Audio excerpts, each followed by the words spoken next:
Popcorn World.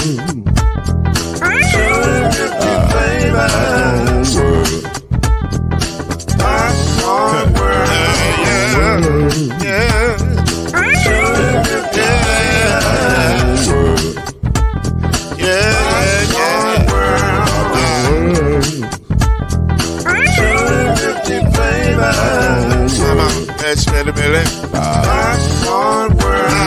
Can I make you move now? Yes, I can. So you can get this move in the back of a can. Put the big around the world and the holes in your hand. Popcorn World. 250 flavors gonna make you smile. 250 flavors gonna make you smile. 250 flavors gonna make you smile. I said popcorn make you smile. Ah. Popcorn World. Popcorn World. Popcorn World. It's a popcorn world. It's a popcorn world.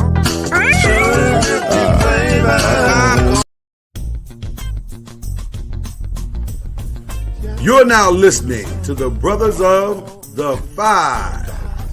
At shooting guard, it's your boy, Killer Cam. At small forward, it's Reggie Love.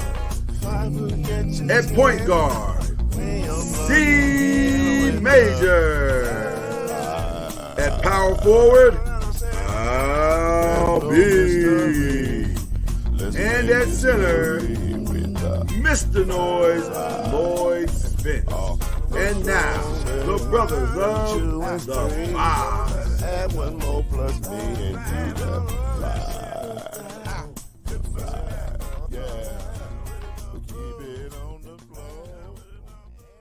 Ladies and gentlemen, we are in the building once again, and there's five of us, and I gotta apologize to Jesse because I thought I got it right the first time. At least for the next 7 days or 10 days, whatever it is, we gotta have Boston on one side and the Celtics on the other side. So we just hear it. Me and Cam just hear it as Laker fans. We just hear it. You know, sitting up now. We cleaning off our rings while we watch, but we are here. Hello. To watch the festivities. It should be an interesting situation and circumstance that has led to a conundrum. So no, to answer your question, Jess, you are no longer the sixth man. You are the starting. You took Al's place. You're in the starting lineup. So no, you are a starter now. Oh, you start for the rest of the season. That's how this works. Hey, that's what's up. Yeah, it's good to have you here, brother. hero. Whoop. Hero. No, don't do that. Don't do that. We need you healthy. We need you fully healthy.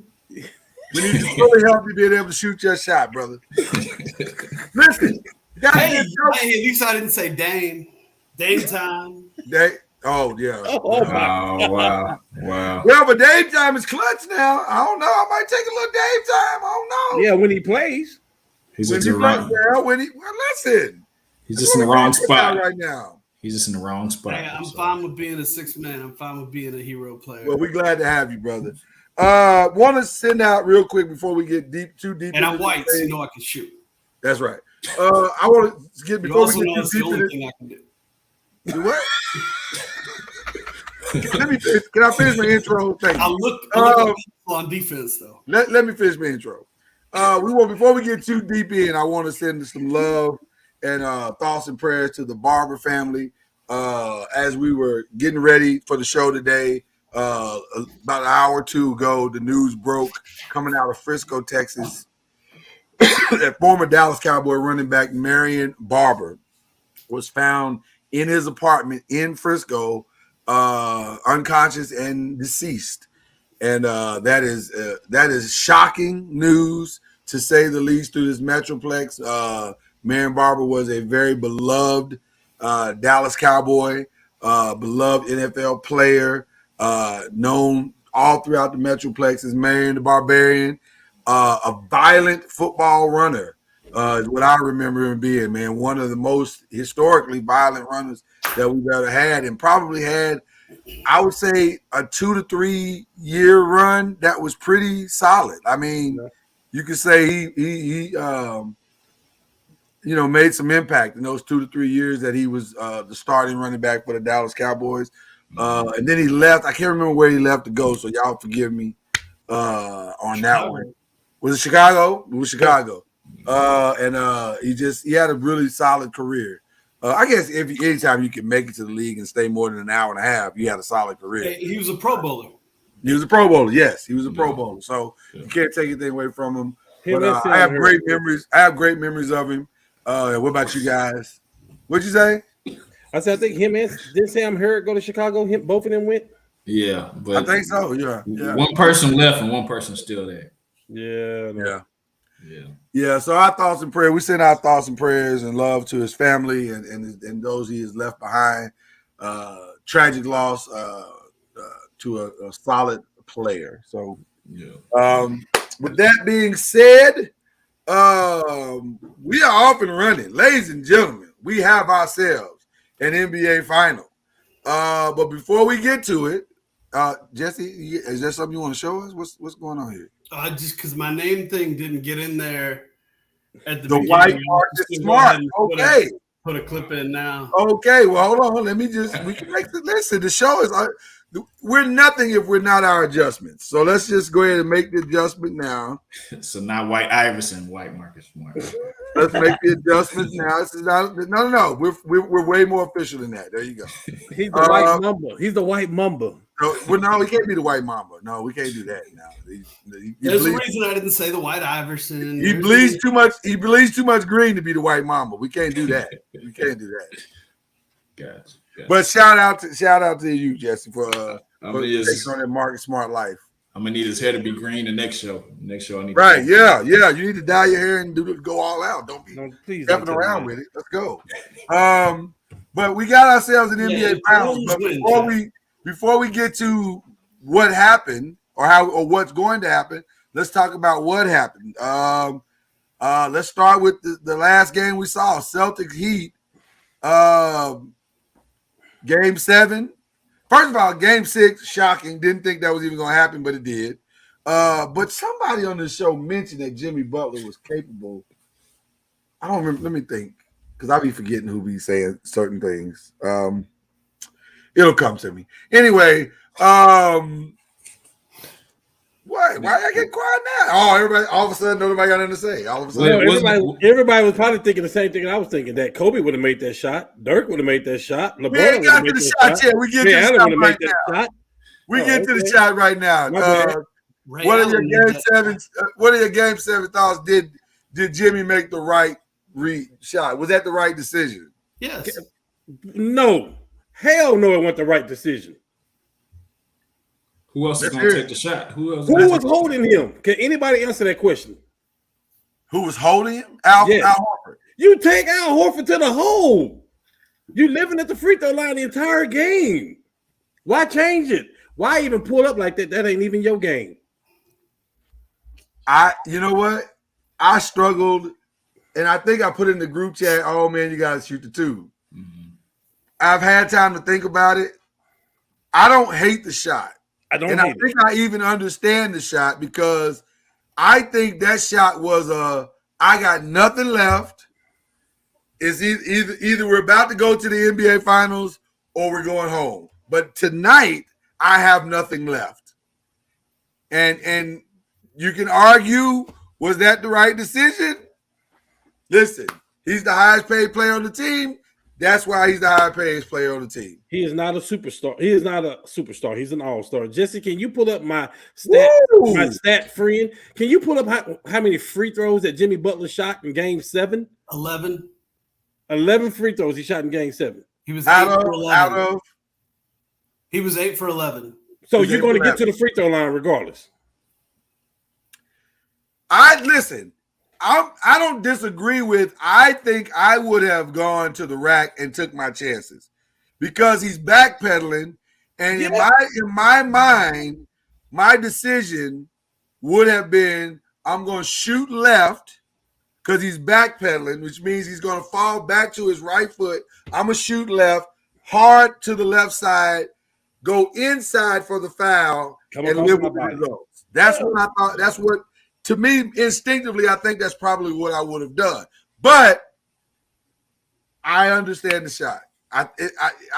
But you got to have the legs. That's the thing. And he had none. That shot had no legs involved in it. That's why you have to take that shot, because he didn't have legs and he didn't want to go into overtime. So I mean, I didn't have a problem with the shot because, you either miss or make, you got to live with that. But if you go into overtime and you don't have any legs and your teammates don't have any legs, you're going to lose anyway. So I didn't have a problem with it. Yeah. And by the way, I don't know if his team didn't have legs. That's the only challenge I'm having with the decision. Because what were the last 3 shots for Miami? They were all layups to the basket. Yeah. So maybe you don't have legs, but Kyle scored on a layup to the basket. You're not giving him out. What you call it? Scoring on a layup to the basket. Oladipo scored on a layup to the basket. Or was it Oladipo? Maybe it wasn't Oladipo. It was I can't remember what, but somebody scored. There were 3 layups in a row. So I'm saying you might not have the legs. We got legs. Maybe it's our time to carry you in overtime. So I don't know. But listen, you live with the results. I don't hear Jesse complaining, not even a little bit. White Marcus Smart seems very comfortable with this decision. Yeah. I mean, listen, shoot or shoot. That's what I'm paying Jimmy Butler to do, right? Is to make that shot. So win a game 7, and take us to the finals. So, he just put up 41, right? And then 35. And I mean, I'm totally okay with that shot as an owner, as a GM, as a coach. Oh, yeah. And so, if that's what we're living and dying by, now there's a million things Miami should be more upset about, right? About why they were in that position to begin with.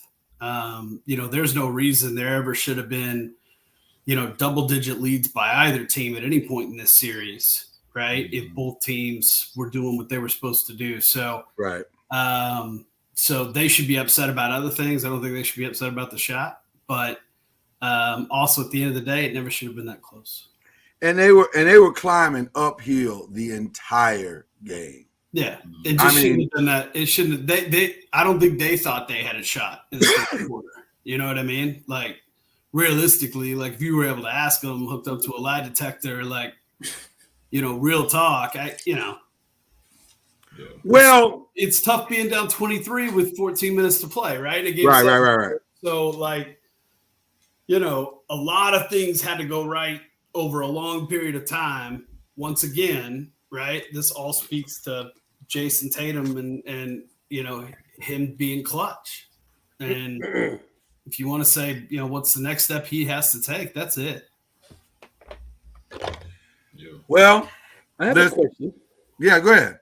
So who on the same subject, who are the best 3? Who would you say are the best 3 scorers for Boston? That's actually a really good question. Well, hold on. Let's do this because that's too good of a question, and that's probably should be the way we start question number 2. Okay. So before we get to that question, because that's a really great question. Do we have any thoughts regarding how the Warriors closed out their series? I just think I think they want to close it out at home. Yeah, they did what they were supposed to do. Yeah, they played like a team that wanted to close it out at home, and they did. I mean, they came right out the gate on fire and was like, "Nah, we're good. Yeah. We're good. We're going back to Memphis. We're good on that." So, interesting situation. So there you go. Okay, now we can jump. Yeah, but does it concern you now that you saw it? Does it concern you that they lost Game 5 the way they did? No, not at all. Not at all. Not even a little bit. Mavs are streaky like that, so they're gonna have. I mean, they can get high. The Mavs couldn't miss a 3-point shot. Yeah, nothing you can do about it. Yeah, the Mavs went 21. If I'm not mistaken, it was 21 or 45. And what's 21 times 3? Okay. Right. So I mean, it worked out. That one worked out. Now here's the irony of that. They tried that same trick 4 other times and it didn't work. So I get it. I'm not gonna be mad at that. All right.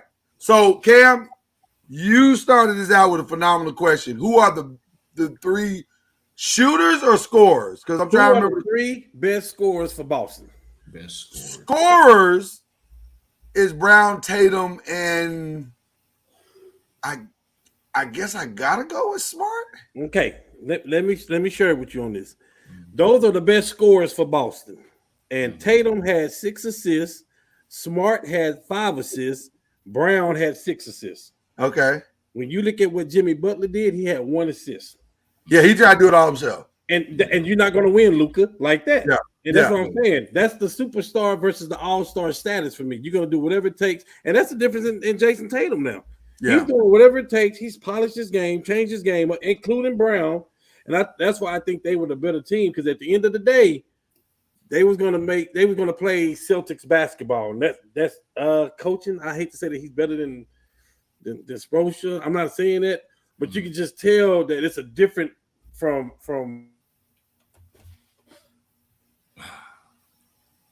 Stuff. what's his name? Well, Brad let me Davis? say- What was it? Go ahead. It was a different coaching thing, and you can tell that these people are playing different than they played last year, the last 2 years. And that ball is moving so much for Boston. It's like I don't see that with Miami. I see a lot of one-on-one with Miami. Lowry, one-on-one. Dribble the ball down the court. They'll go 6 seconds, 8 seconds off the clock right there, and then it's one-on-one basketball. Well, here's the irony. Every one-on-one basketball team in the playoffs is now gone. That's why we need to get the question too, because I think I have an interesting take. Well, let's jump right in there. Here we go. Question 2. It's the Warriors. It's the Celtics. Who's going to win? And let's break it all the way down. Well, I want to start by saying this before we answer this. I have a feeling I know what the guy on the left, I think I have a feeling who he's going with. And the guy on the right, I have a feeling who he's going with. It feels kind of obvious, but maybe not so though. Maybe not so. Let's see how this unfolds. They may both surprise us. I'm just gonna shut up and sit back in the cut. I'm in with you. Let's go. I'll start us off, Chad. I know that's not the most advantageous from a debate position, but I Go feel ahead. my case is Why are you strong doing enough. this to hold up a 7? Why you hold up a 10? What was that? No, you have to take the 10. You hold up the 10. There you go. 17 championships. Oh yeah, that's how many championships the Celtics have. You're right. Yeah, go Warriors. Yeah, go Warriors for sure. There you go. No, I'm my pick. So what I think this series is going to come down to, we were just talking about it. You play man defense against these teams that have those perimeter shooters, and you're going to end up going down. And the Celtics and the Warriors have proven that, you can do that to those defensive schemes. And I think the one thing that was an interesting stat for me is that in the Steve Kerr era, there's only one team that has a winning record against Golden State Warriors, and that's the Boston Celtics. And there's something to be said. I think what Boston does best on defense is switch and rotate and communicate, right? And so they're not going to be chasing Curry all the way around the court 6 ways from Sunday until Curry's in their zone, and then they're going to have to pay attention to Curry, right? And they always know they have help, and they're really, really, really good at that. And they're very, very long and big, right? Comparatively speaking, we've talked about that. When you have Wiggins and Poole and Curry out there on the court, those aren't the biggest guys in the world. So I think it'll be interesting to see how Golden State navigates that, right? I think they have to be hotter than we expect them to be. Like they have to be like prime time of what they're capable of to be, successful in the series. That said, you take that into account. I think there's a lot to be said, no matter how many Eastern Conference finals these guys have been to. There's like 120 something total finals games for Warriors players and 0 finals games Yeah.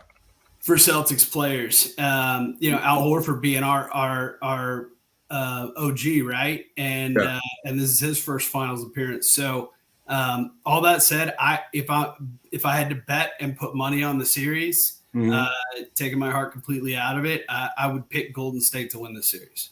Wow, how many games?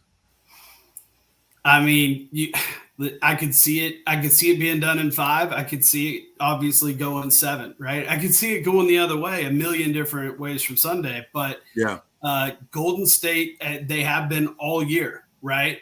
They started off massively hot and super powerful, and all they've done is get Klay Thompson back since then. So they're just so good in so many areas in so many ways, including being one of the top 3 defenses in the league. I don't know what you do with that. I really don't. Out of respect for your fandom, we're gonna put you down for Warriors in 7 because I know you love. And so listen, we had a pick between going to Game 3 and Game 6. Yeah, I hear you. Right, and I would have much rather been at Game 6, potentially in a closeout game. Right, I walked out of the Garden in 2008 in a closeout game against the Lakers. Thing was over by halftime, and it was just. I mean, you're coming at. It's one of the most real experiences of my life. I can still tangibly remember all the different pieces of, and because the excitement was so palpable, right? Yeah. Oh yeah. So I would have loved to have gone to Game 6. That would have been my druthers, right? Longer time to plan for it, everything. I told Cam, I said we're going to Game 3 because there may not be a Game 6. There may not be a Game 6. Okay, that's fair, man. That's fair. All right, let's go to the other side and hear from our resident Golden State fan.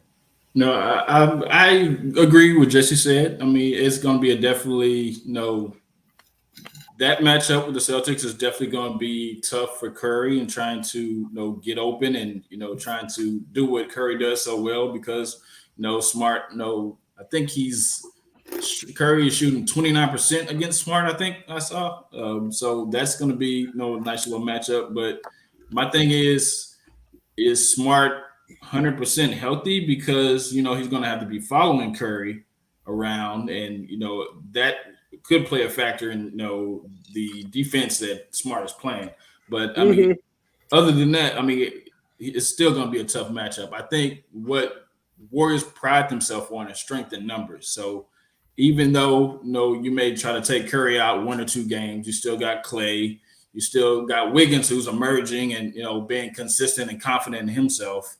And then you're getting your guys, your role players back. You're getting Gary Payton Jr. back. You're getting Otto Porter. Kuminga's coming on. Jordan Poole can light it up. So, I mean, I think Andre's back. Andre will be coming back. Yeah. Yeah. So I feel like. Are y'all serious right now? I feel like we can win game. I don't know. First of all, I think Wiggins is the 3rd best player in this series. So I don't know why he was so far down on your list, but. That's his list. That ain't my list. Yeah, that's his list. I mean, that's his list. I mean, but I'm saying I still think it's gonna go 6. I don't think Boston's gonna just give it away, and Tatum's ascending. So I think it's gonna at least go 6. And if the Warriors can play defense like they were playing against Dallas and going to the ball and actually Curry's actually playing defense on both sides and doing offense, I think it's going to go 6 still. Okay, all right. C Major goes with Warriors in 6. Killer Cal, what you doing, man? I've talked about this long and hard.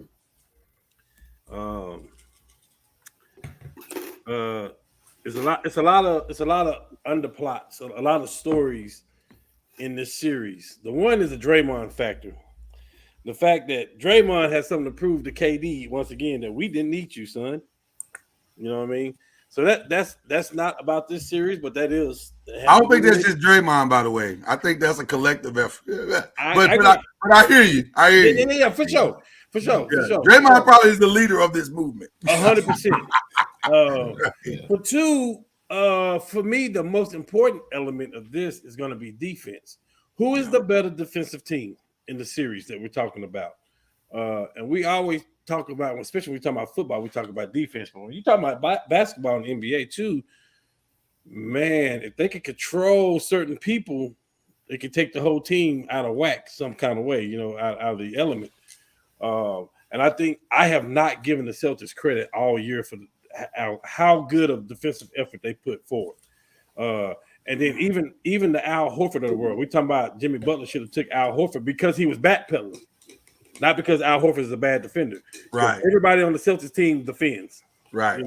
From Brown, from Tatum to Smart, Williams, like he controls the paint, like so. But at the end of the day, I don't look at the Gary Paytons of the world. I don't.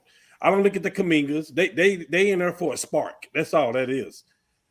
When you're talking about Clay, though, who's been there before, and you talk about Steph, who's been there before, and Jordan Poole acts like he's been there before. For me, the X factor of this whole NBA final is going to be Wiggins. If Wiggins have good games, it's going to be tough to beat them. Straight up. Yeah. Straight up. Because now you can't afford to double anyone, and you better be switching. You not go under a pick, like all that kind of stuff. So when it comes down to it,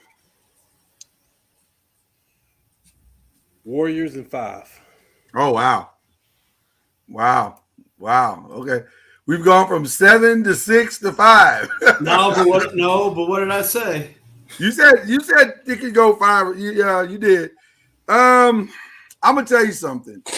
I deliberately watched Game 7 of the Eastern Conference Final because regardless of who was coming out, I wanted to see which one of those teams' games would translate to the finals to possibly win it.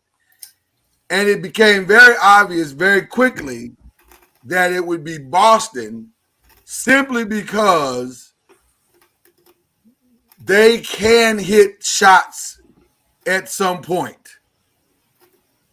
Whereas Miami, I think Miami had that shot gone in, I think it's Warriors in 4. And 4 not very close games. Because Miami just doesn't have these shooters. But here's the other part of this. Cam, you asked the question earlier. You said, well, does Miami, who has the best scorer? Who are the top 3 scorers on the Celtics? Great question. You got to go Tatum. You got to go Brown. You got to go Smart. The other question that I would ask, which may be more important, who are the shooters, the pure shooters who can catch and shoot on that team, or create their own shot like a 3-pointer at some point, because that's going to matter in a series like this. Who can do that on that team? Now I'm struggling because they don't have that. They have one guy who potentially could be a great shooter and another guy who may have found his shooting touch in Derek White, maybe, because he got loose in these last 2 games. So maybe Derek White becomes that shooter that they desperately would need in this series. So that's the offensive side of the ball for the Celtics. For the Warriors,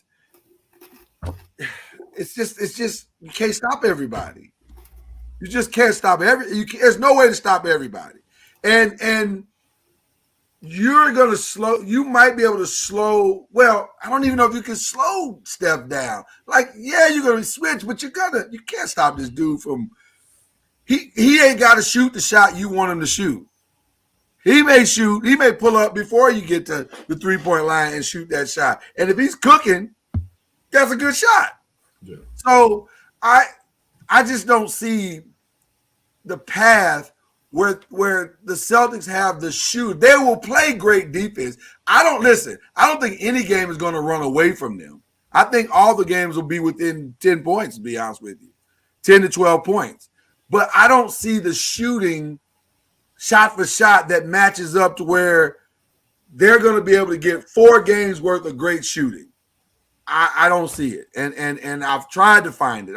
I'm desperately looking for it. But a lot of things got to go right and a lot of things got to go wrong for them to find 4 games. So I got to be honest. I think we're probably looking, out of respect for the Celtics defense, I'm going to say Warriors in 6. But I'm kind of with you, Jesse, in that this could easily end in 5. I don't think it'll end in 4, but I can't see it going past 6. Just two quick things.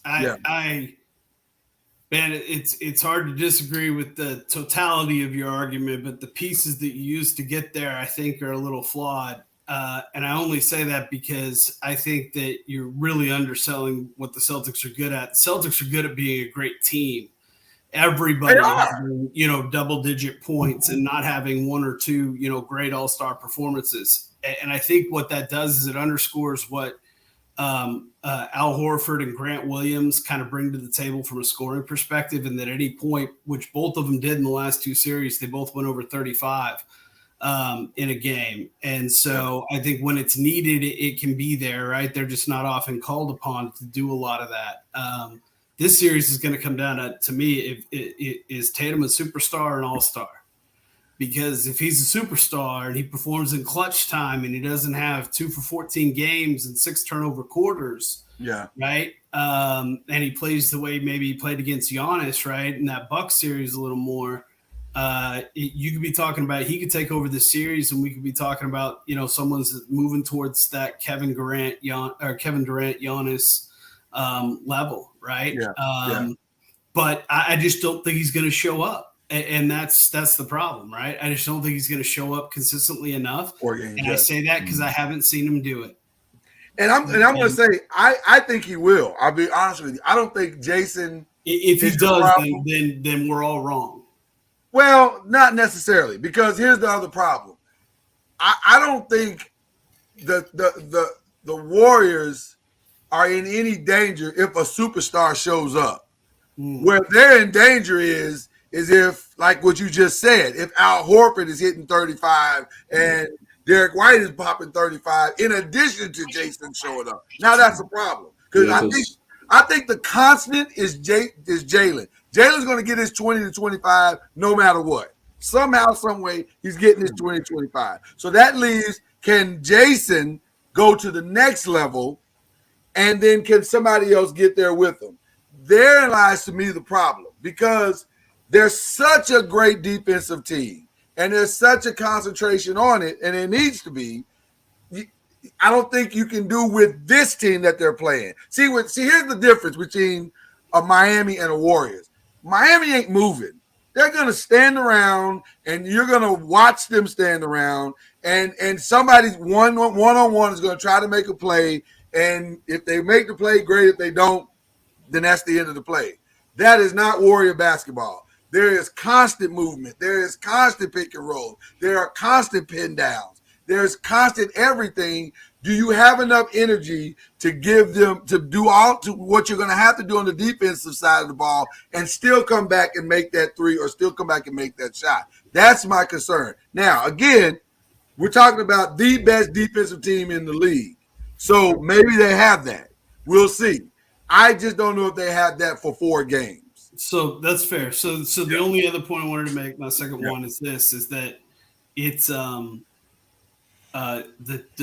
2 best predictors of what was going to happen in the playoffs and really the last third of the regular season have been my 7-year-old son Gavin and the BPI index, right? The Basketball Power Index on ESPN. They predicted the Celtics, they predicted the Warriors, and they predicted them back in late February. And but now they're saying the Warriors have a 14% energies have just changed here or there, but that's who they predicted to get there. Now I'm telling you right now, the BPI has the Celtics at an 86% chance to win the series. Yeah, I don't buy that. The thing, Fine. Yeah, I don't buy that. There's a lot of smart numbers behind that. yeah, So the thing I think is going to be important Numbers is don't play the game though. second chance shots and also rebounding, because you definitely don't want to have the Warriors get those second chance shots, and Celtics definitely would need to go after those rebounds and definitely make sure that the Warriors don't get those second chance shots. So I think that's going to be big on both ends. And like you were saying, Jason Tatum, I mean, he can get his, just like Jokic got his, and they still lost. So I think on both ends, it's going to be the role players. It's going to be the factors of these games. I'll say this. I think it's going to be one of the most fun series we've watched in a long time. I don't think it's going to, even if it goes 5, I think the Warriors are going to know that the Celtics were there. They're going to feel them. Yeah. That's a real defensive team. They're a real team. And I think you're going to feel every bit of them. So I'm excited to watch this, guys. I'm very much excited. Also, I got one more tidbit. Like, Jesse was giving out the numbers. Every time, Kendrick Lamar drops an album, there you go. The championship. And that may be the most definitive answer to the whole thing. Oh, you better be scared, though, because Jaylen Brown just signed with Kanye's label. So, I saw that. Yeah. We don't have to do. We're bringing that Kanye juju to the. Also, Aaron Donald. We have to have a conversation about that because not only did he sign with Donda Sports, so did Aaron Donald. And I'm like, Aaron Donald, yeah. Really? Like Kanye? You put your career in Kanye's hands? That's okay. I mean, he is a billionaire. He is a billionaire. So listen, one thing doesn't have to affect the other, does it? He's nothing if not creative. That's true. So you may be in the first year. Kardashian, and something inside his imagination said, maybe I could do better. He's nothing if not creative. He's nothing if not creative. I want to just take a real quick detour, just real quick. This is only for a few minutes. I do have the match up over here on the right of my screen, and I want to say something about these 4 gentlemen. They are all phenomenal quarterbacks, and the reason I know that is because they suck at golf. They are spreading the ball all over the place. So the fact that they are able to convince people to watch this today, that means they are 4 of the greatest quarterbacks that have ever played today. So there you go. There's no Tony Romo. Oh, was that today? It's happening in real time. And you're not missing a thing. I can promise you that. Patrick Mahomes is literally Tom Brady on the TV. Your guy Tom Brady is on the TV. And that's must watch, sir. Clearly, so people are watching. Listen, there are people out here like damn Tiger Woods is on the course. So this is an amazing situation. Having said that, they all suck. They are. I don't think you understand how high this show must rank in my agenda for it to be prioritized over a live TB12 televised event. Well, first of all, on behalf of everyone on the show, we thank you, sir, for your contribution. So, hey guys, let's play a game. I want to play a game with question 3. We call this game "Where Should They Go?" Tom Brady. This is going to be quite the interesting free agency period in the NBA. And so I have selected some of the more Lakers. Tom Brady high profile NBA free agents this summer. Some are restricted, some are unrestricted, but some have player options. And so I want to ask you guys the question that everybody wants to know: where will they go? So we're going to go through a list quickly and discuss where you guys think these guys are going. We'll start with the situation in Phoenix. We don't know how bad it is because, as Monty Williams says, it's eternal, but something is wrong. Something is amiss and has been since the start of the season because for some reason they have not decided to give DeAndre Ayton the money most of us think he so richly deserves. He is now coming into the season as a restricted free agent, but it appears there may not be the marriage may not be, or the situation may not be quite what it used to be. So the question I asked you gentlemen: where will DeAndre Ayton be playing? Well, as a restricted free agent, it doesn't matter if the team's happy with him, right? It only matters if other teams are happy with him. Because he's already under contract. But technically, yeah. If some other team comes a calling, the Suns have the opportunity to match. They can match it, and then right? and then that's the only thing that matters here. It's not how Ayton feels about the Suns or the Suns feel about Ayton. How does the rest of the league feel about Ayton? Because if they don't make any offers, restricted means nothing. They got him under contract for a year to figure it out. So I'll ask you, since you brought it up. So will other teams come calling? Because I'm sure other teams are going to come calling. Yes, I think other teams will come calling. And who do you think will call first? 2 on my list are Minnesota and Portland. Minnesota. And third would be Utah. That is a Utah- very curious. Utah is my pick. I don't think Minnesota's gonna be able to sign Cat. Is he unrestricted? No, not this year. Not this year. But this makes for an interesting conversation because I see what Jesse's doing. Why not sign and trade, even swap? We get the big man scorer we so desperately need and propel our offense to a place it has never been before. Because in the history of the Suns, they haven't had a step out, shoot the ball from the outside perimeter shooter since Charles Barkley. Amari was there for a little bit. They haven't had a step outside, shoot the perimeter side since Charles Barkley. Dan Marley? They haven't had an outside shooting big man since Charles Barkley. Marley was a small forward shooting guard, man. Steve Nash was a big ass 6'1". I'm not going to say it again. I tell you what's gonna happen. But that's not a bad trade, Jesse. Real quick, I just want to say it. Yeah, go ahead. Aiden for Gobert. Aiden will get interest from a team, somewhere like the Detroit Pistons or something like that. And Phoenix will want to match. And he's gonna stay in Phoenix. They can't though. That's where you got to talk about Phoenix's salary cap. They cannot. They can't. They got to decide who the screw up. I think we talked about it last week. Was paying Cameron Payne. They can match. They paid Cameron Payne way more than he deserved. With Yeah, all they due can respect to Cameron Payne, They get can your match bag. it because they got his bird rights. They can match it They can match it, and right, they have his and bird right. be over the cap. Yeah, But so do he's you want to be over the cap? Because if you go on the cap, you lose.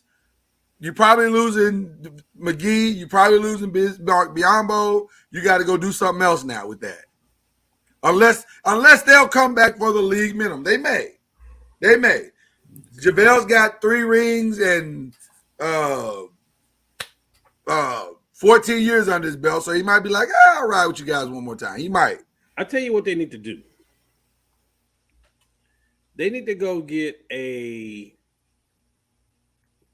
last time JaVale McGee won a championship, who was he with? He was with the Los Angeles Lakers. And who was the other center there?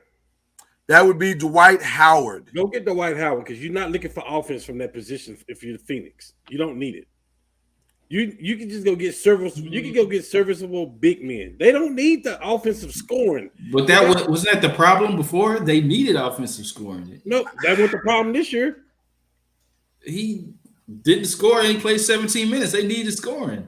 That's not why they lost. I hope we're not going to put this on DeAndre Ayton. No, I'm not. Okay, so we're not gonna- we can't do that. How will you lose by 40? That he's not the No. singular problem. Devin Booker got to get the same kind of shit that you're giving I'm DeAndre just right saying- now. Chris Paul got to get the same kind of shit. Bridges, Cam Johnson, Payne. Well, They're I'm not saying one like- game. I'm not saying one game, but I mean he would help in scoring. if he- Lloyd, can I share my screen real quick? Absolutely, sir. Jesse, I'm putting the trade together. Are you in the trade machine? No. Oh, okay. I just think Aiden should try to at least get leverage to sign back with Phoenix. All right. If you guys can see my screen. We can't. So this is the Suns salary cap for next year. All right. They are already at 129 million. Okay. Yeah. And that's 9 contracts. And the luxury tax at 149 means they've got 20 million of space, right? But they need 6 contracts. So these are the 9 they already have. That puts them 20 million under the luxury tax. Right. Now, when you look at their cap holds, you look at they've got 20 million to spend. They've lost Ayton, Holiday, McGee, Biombo, Payton, right? Yeah. Like gone. Now they could re-sign Ayton, but if there's a qualifying offer of more than 16 million, right, which would activate his restricted status, then the Suns would have to match that. Well, they've only got 3.5 more million until they hit 20, which is the luxury cap. Yeah. Right. And then you still have 5 more players that you have to sign. And they better be better than Torrey Craig and Dario Saric, and you know what I mean? So essentially what you're saying is if they sign DeAndre Ayton, they're now the Lakers. because that's what we're talking about. You're so cash strapped that you can't do anything else. And by the way, that's how you got to the finals, by being able to have the capacity to do something else. So I like the trade things that you guys are floating. Gobert makes the most sense probably because he's not in your way. Cat's the dream scenario. If they can pull that off, that's the dream scenario. No, New Orleans would be this dream scenario. For Cat or for Zion. For DeAndre? Yeah. New Orleans? Yeah, That won't happen either. That won't happen either. Zion in that offense would be perfect. But here's the thing, though. do you want to The trust Pelicans that? got a real good thing going on. Yeah, I don't know if you want to trust that. I'm Hey, not sure I Green- want Zion in their They offense. just need that missing piece. That's I'm what telling they you, man. Yeah, I don't know if I want Zion in their offense. If I'm New Orleans, and I should have put Zion on this list, I apologize. But I might trade Zion with somebody. I don't That's want what I just Zion, said. but Go not, get Ayton. but not Aiden. No, Really? Aiton's not a top 5 big man in the league? that could be interesting. That's primarily You may have talked me into it. primarily focused on defense and You rebound. may have talked me into it. Is he better than Robert Williams? Yes. Not defensively, no. What you say, Jesse? Excuse me? Yes. Not defensively.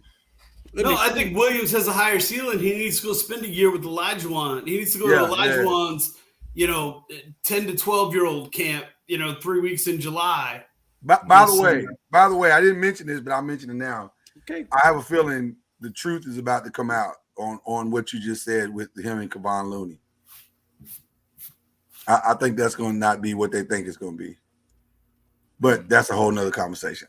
You know what? You may have talked me into this New Orleans thing because that's an interesting trade. Because then you only have to pay Zion half of that. You're paying him 20, right? Which is kind of where you want to be. Yeah. Because that gives you the flexibility to do some other things. Bring Elfrid Payton back. Bring back Biyombo. Bring back JaVale. And then at least you can Trade Chris Paul. well, that's Aiden and Rudy Gobert a swap. No, but that's what hurts Houston or Phoenix is that they still have Chris Paul hanging over their heads for 3 years, right? So Yeah. that's $30 million they could be using on. Does it though, Jesse? Hey, Jesse, does it? They went to the NBA finals and then they went to the conference finals. I mean, do you break that up though? That's No, but Chris Paul is going to be a year older next year. I A get year it. older the year after that. I It get already it. looks like he's hit a wall. Okay. But your Gobert problem is that you're in the same problem because you're still paying $35 million. That's a lot of money for a guy, and you just lost 15, 20 points a game. That's why I say you trade them. You can do whatever you want. Let them match. Let them do whatever you do. Are you losing anything at that point? If you have JaVale McGee and a Dwight Howard or a serviceable big man. Yeah, I think Jesse, you may have talked me into this Zion thing. You Zion really is not have. going nowhere. Why not? Why wouldn't Because you? the Pelicans are good. He was like what was missing for the Pelicans this year. Yeah, but if you get DeAndre Ayton, if you're the Pelicans, you just accomplish two things.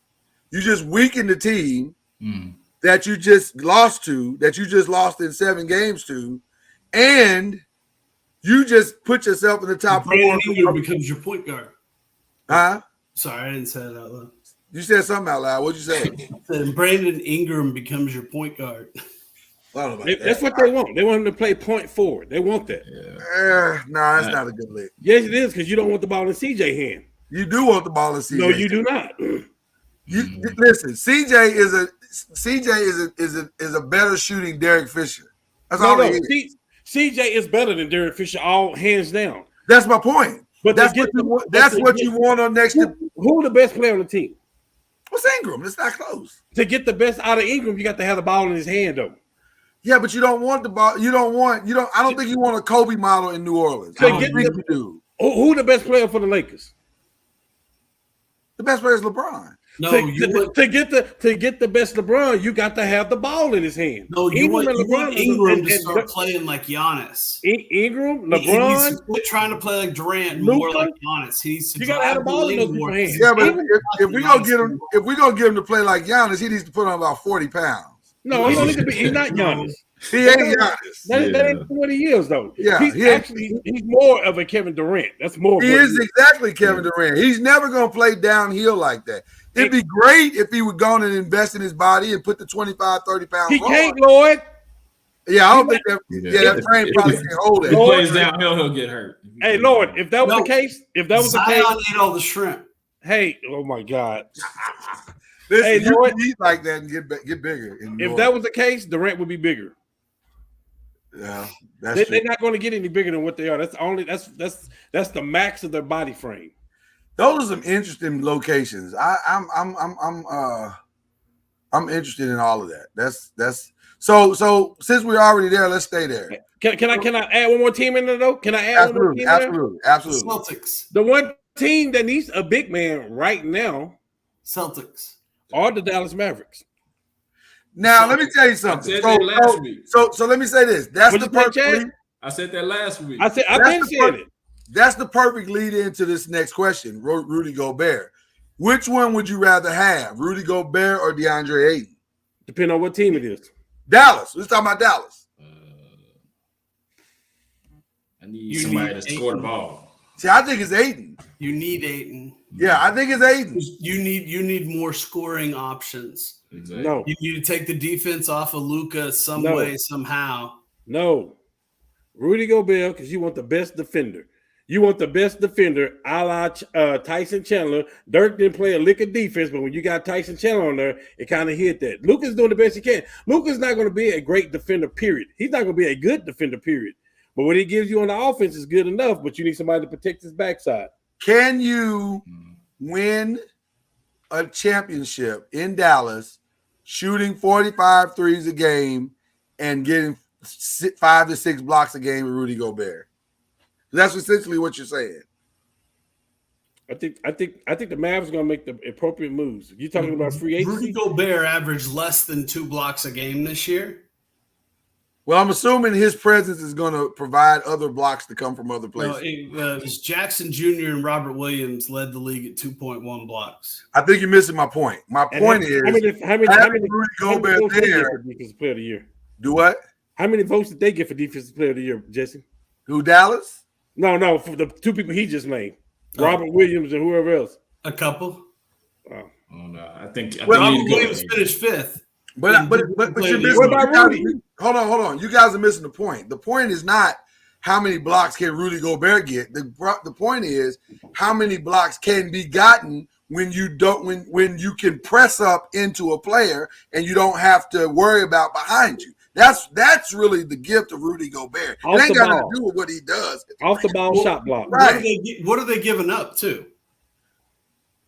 That's the question, and I think that's Bronson. He would have to go. You can't re-sign Bronson to some ridiculous contract and bring in Rudy Gobert. Do you guys want me to fix the Mavericks? I can do that for you without a problem. I'm all ears. Here it is. Bronson gets traded straight up. He gets traded, sign a trade. He gets his money. Or- He goes to Indiana, and they get Miles Turner to come home. Miles Turner will be a Mav. Then you put a little package together, future first-round draft picks. Put a couple of players in there. You may have to put in Maxi Kleber. You may have to put in Tim Hardaway Jr. for sure. And you go find. Listen, I'm listening. you find a way to get Bradley Beal over there. You need a shooter next to Luka. You're gonna add Bradley Beal. You add Miles Turner. Mavericks in the finals. I dare anybody to argue with me. I got another destination for Bradley Beal. That I think Well, listen, every team we've already talked about this. Listen, Bradley Beal is certainly on our list today, and I'm sure we'll have a lot of destinations where we can send Bradley Beal. I like your scenario. I like It's your not a scenario. bad scenario. Well, you betting the farm on a healthy Miles Turner, though. True. You are. That's the only problem. But you did. But you was doing the same thing. You did the same thing with Tyson Chandler. Yeah, but Tyson Chandler didn't get hurt like He Miles was hurt a Turner lot. got. He was hurt a lot. Not in the end of his career, he wasn't. In the end of his career, he didn't get hurt that much. Yeah, but Miles Turner is not at the end of his career. That's the upside for him. That's my point. Miles Turner is nowhere near the end of his career, and he stays hurt. Yeah. So I listen. We can't bank. When Miles Lord, Turner is healthy, he's outstanding. Lord, we banked on this before. We talked about this. We cannot bank on injuries. Because if that's the case, we got to talk about LeBron, Anthony Davis. We got to talk about Durant. I'm ready. Listen, I am very much ready to have an Anthony Davis. I think you go with Ayton because he's he doesn't really.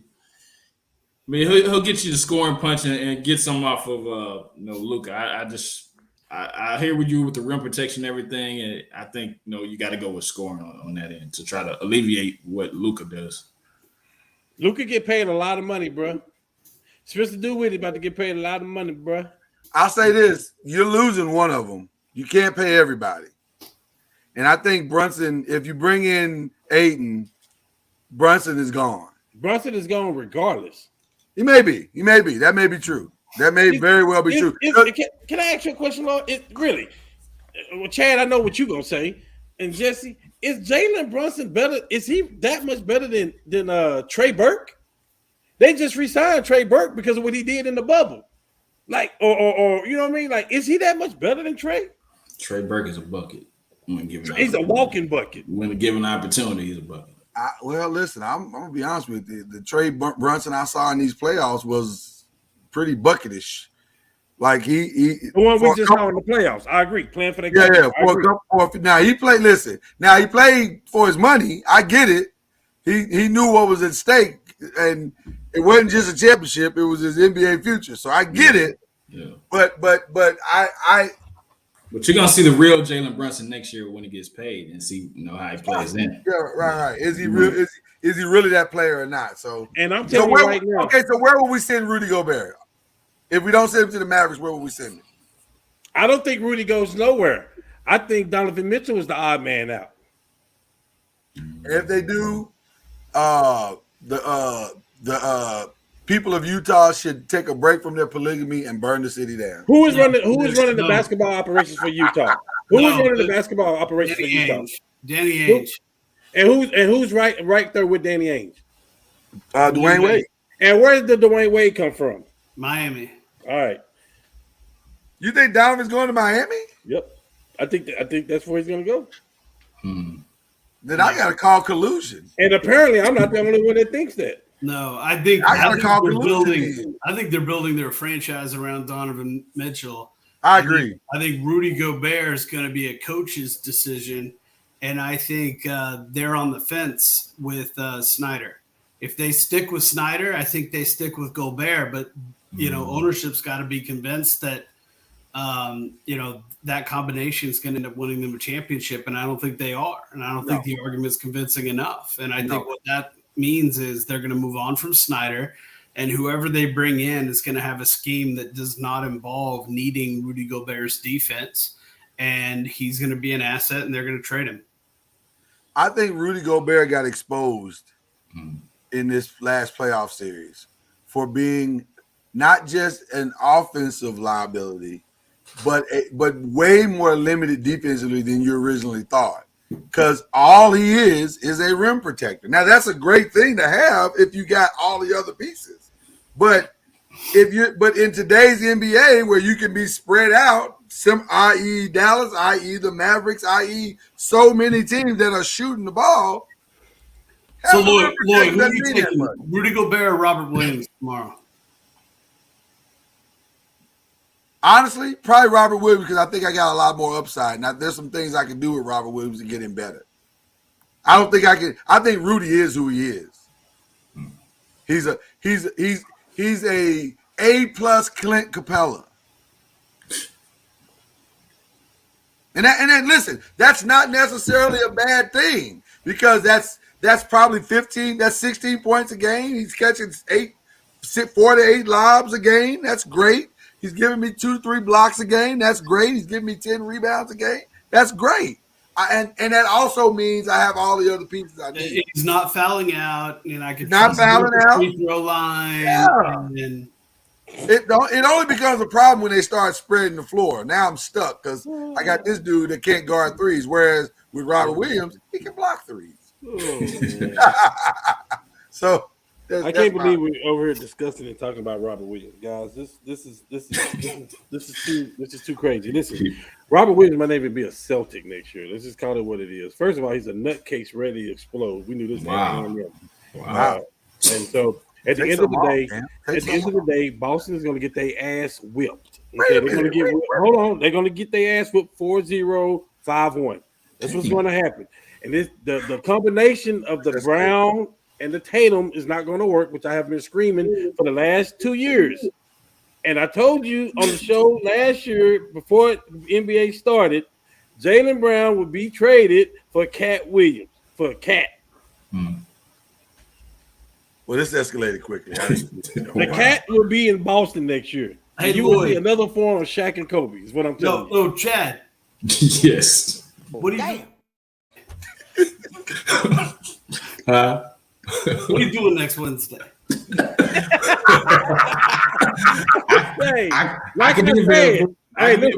Hey, listen, you ain't gonna change my mind. I don't care what you say. Like I say, Celtics in 6. Chad, the only thing you'll have to do is wear green socks into the stadium. Celtics in 5. Then I'm sorry. I can be Wow, this escalated a lot quicker than I anticipated. Hey, listen. Here's the thing. Here's the reality, though, Lord. The finals make the NBA finals and all the playoffs make teams do Jurassic. Oh wow, his internet won't let him be great. I'm glad that happened. His internet will not let him be great. Fantastic screenshot. I gotta get. That's God right there. Yeah. Somebody screenshot that, shared on Facebook, say God.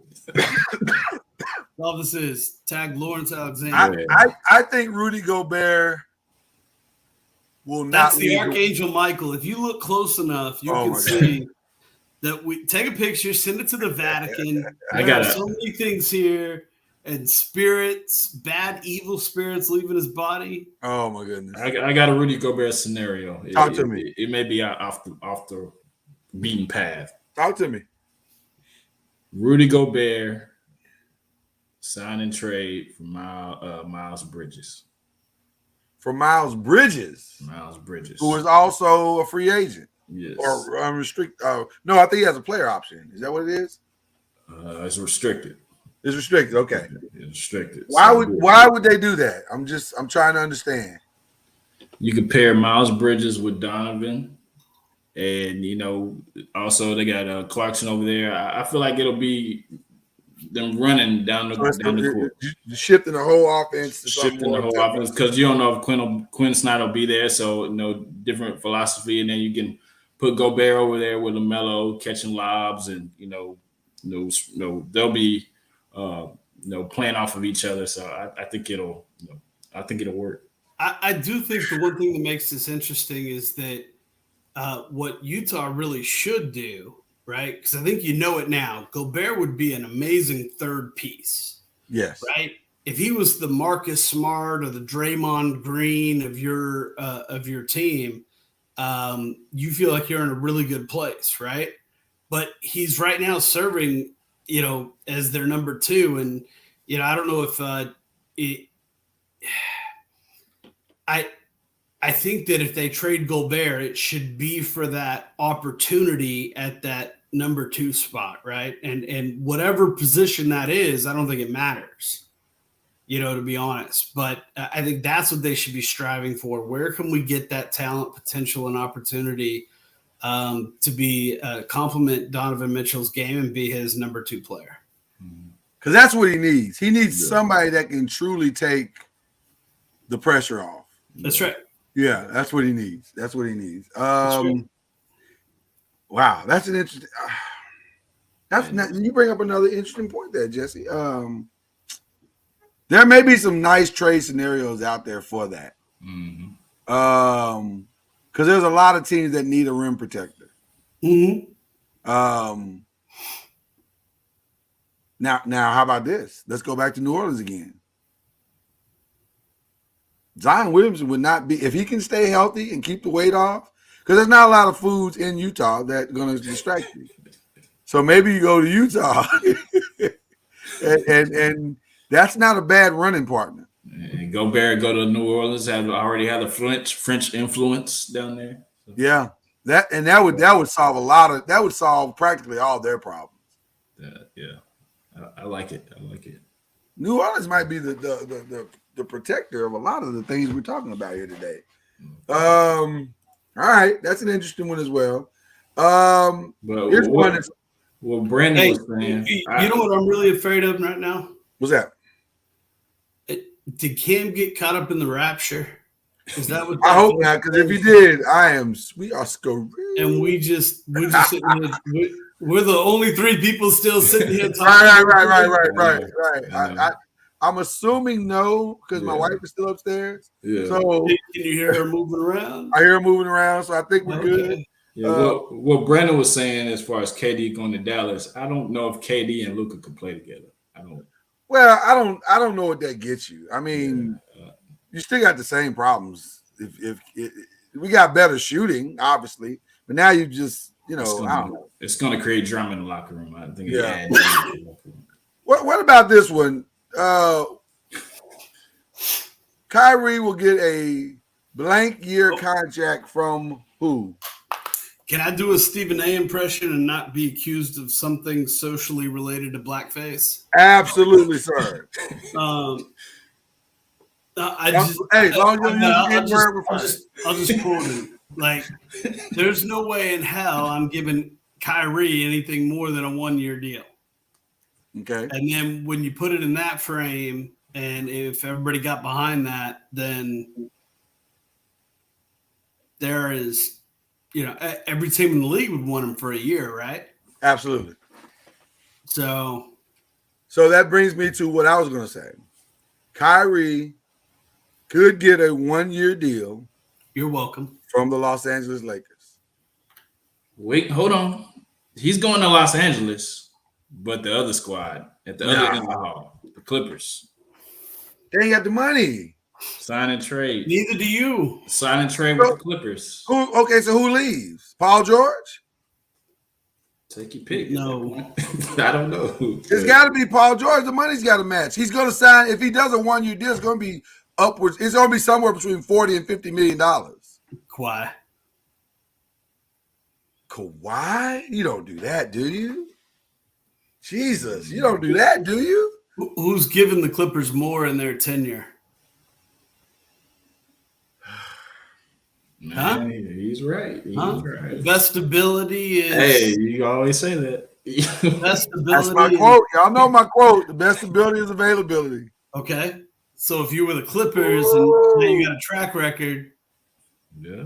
I tell you what, if Kyrie and Paul George are playing on the same team with that team, that could work. That shifts.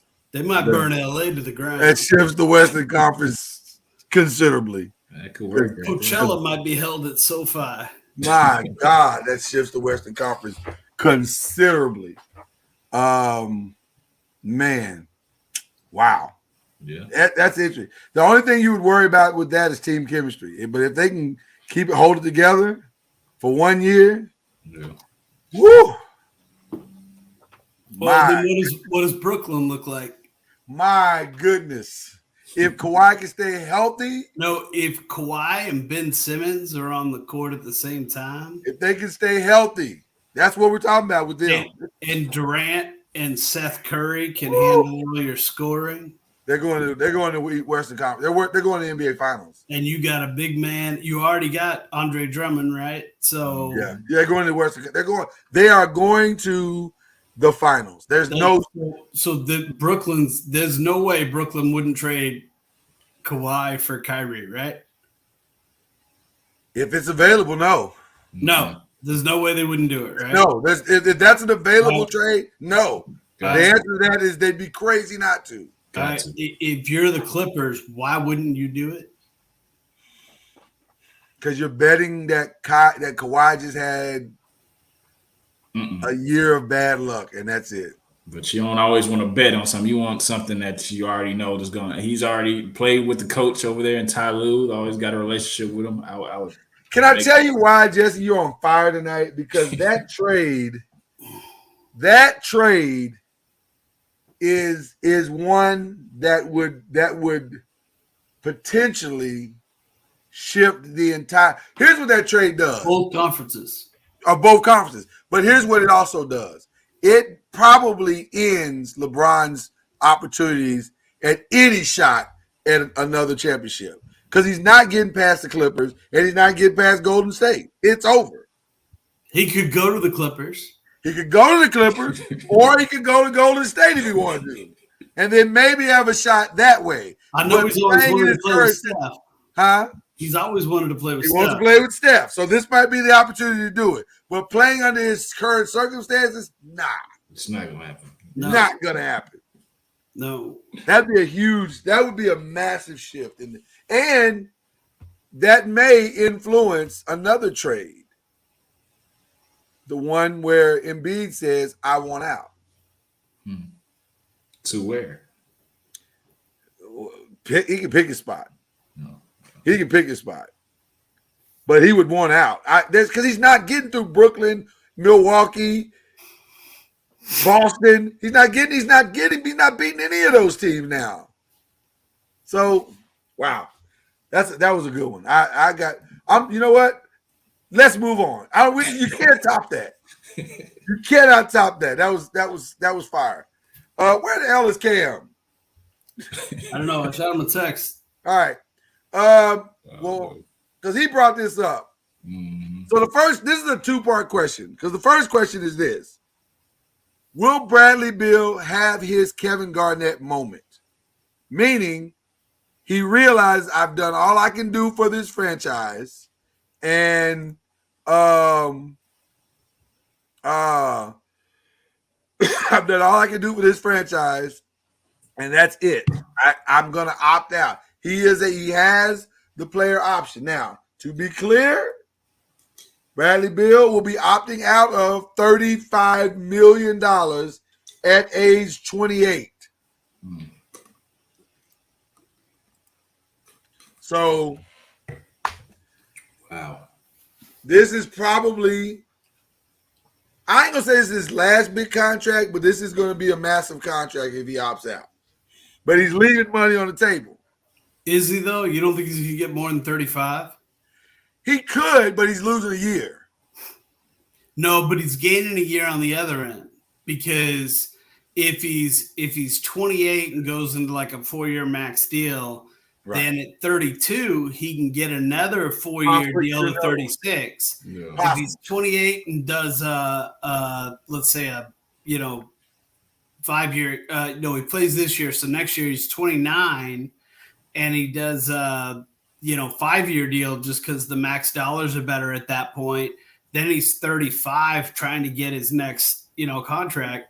Cumulatively, he could get, especially with the way rates are going up, he could be in second tier and still really double down, right? So It's very possible, but a lot of things have to go right for that to happen. If you're now starting to get those injuries, well, if he goes somewhere that he starts winning too, right? And it's not all on him to play every night, like. So Courtney offers some really good suggestions. Philly, Miami, Brooklyn, all phenomenal suggestions. He is desperately needed in those spots. Philly, they would be cash tight. Philly's got nothing. Yeah, they got to sign and trade somebody to make that work. They also gave Brooklyn 2 first-round picks. Yeah. And maybe that happens because you don't re-sign James Harden. Because do you want an aging James Harden or coming into his own Bradley Beal?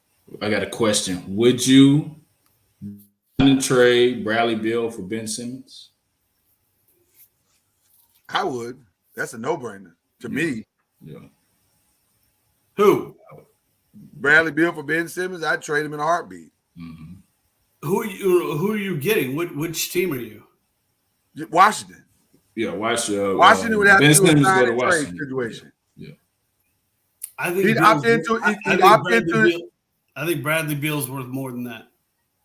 Well, but no, what he would do is he'd opt into the 5-year deal, Yeah. and then they'd sign him off. They'd trade him off on that regard. And then I'm just saying, I think Bradley Beal's a number 2 in this league, right? Deserves to be on, with a superstar as a number 2.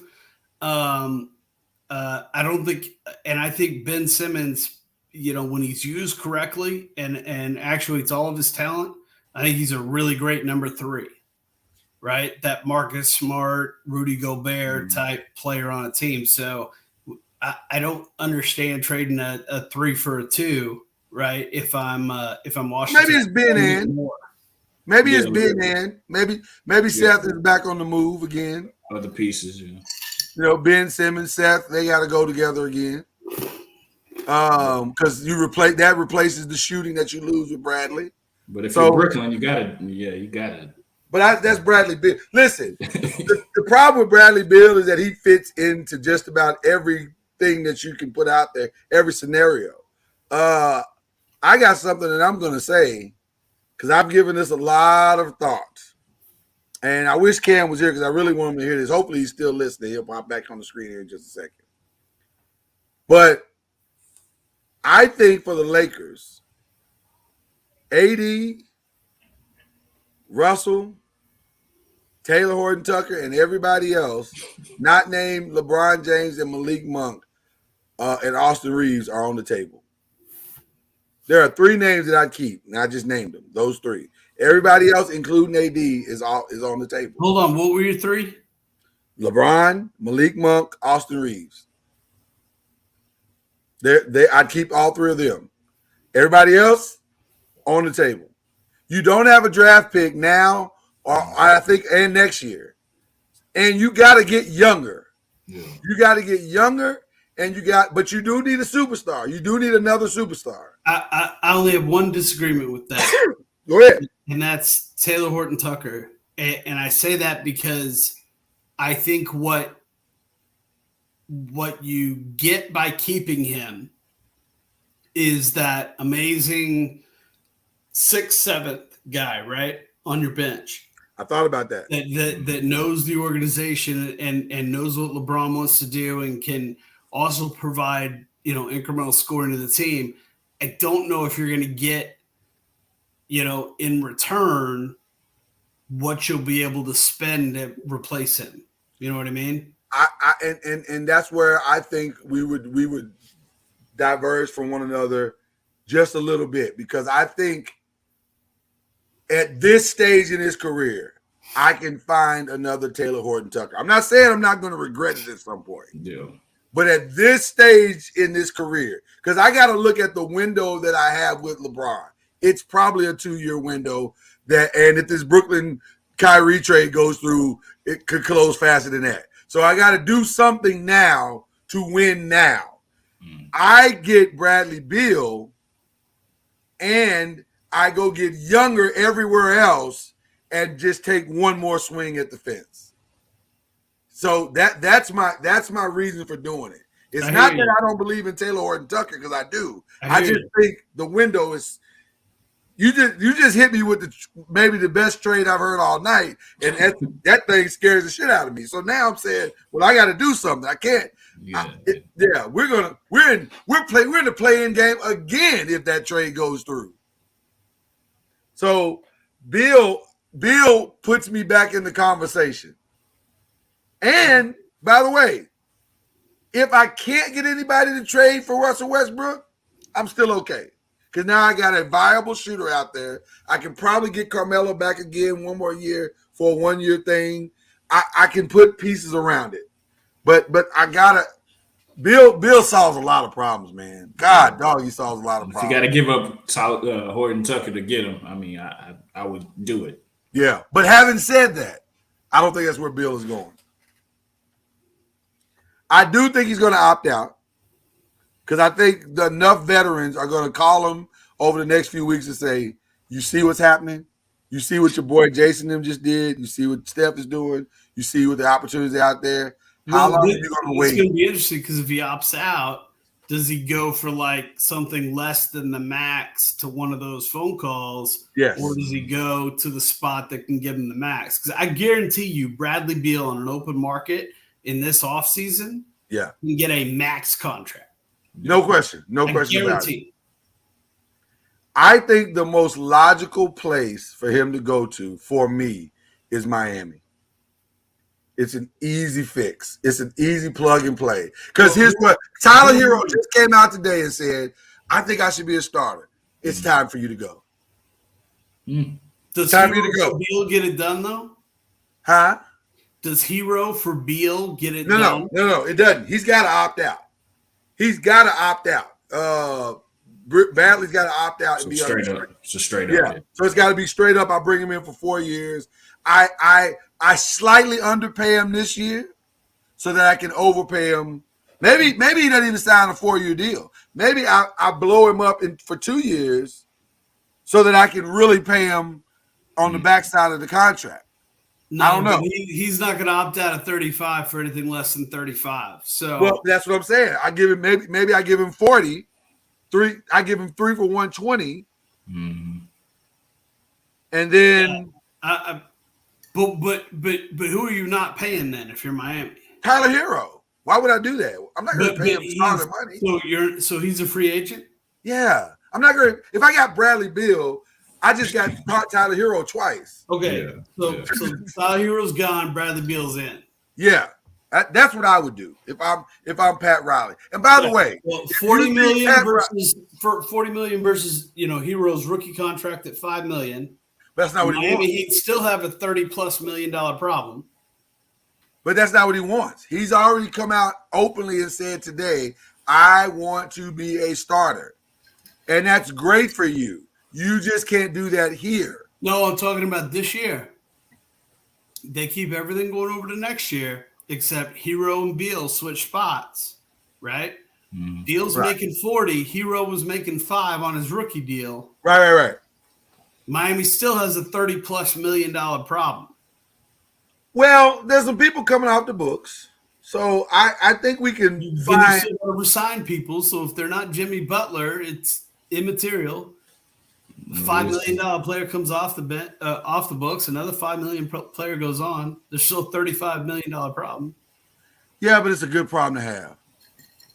Yeah, you can get some. That's a good problem. Fillers. Get some fillers, and Yeah, because they've got enough young people signed in to make it all work. I would. Yeah, I'm actually kind of on board with Courtney. I might move Hero and Duncan because I got that now with Beal. Yeah. All I need is somebody to be able to take the pressure off of Butler.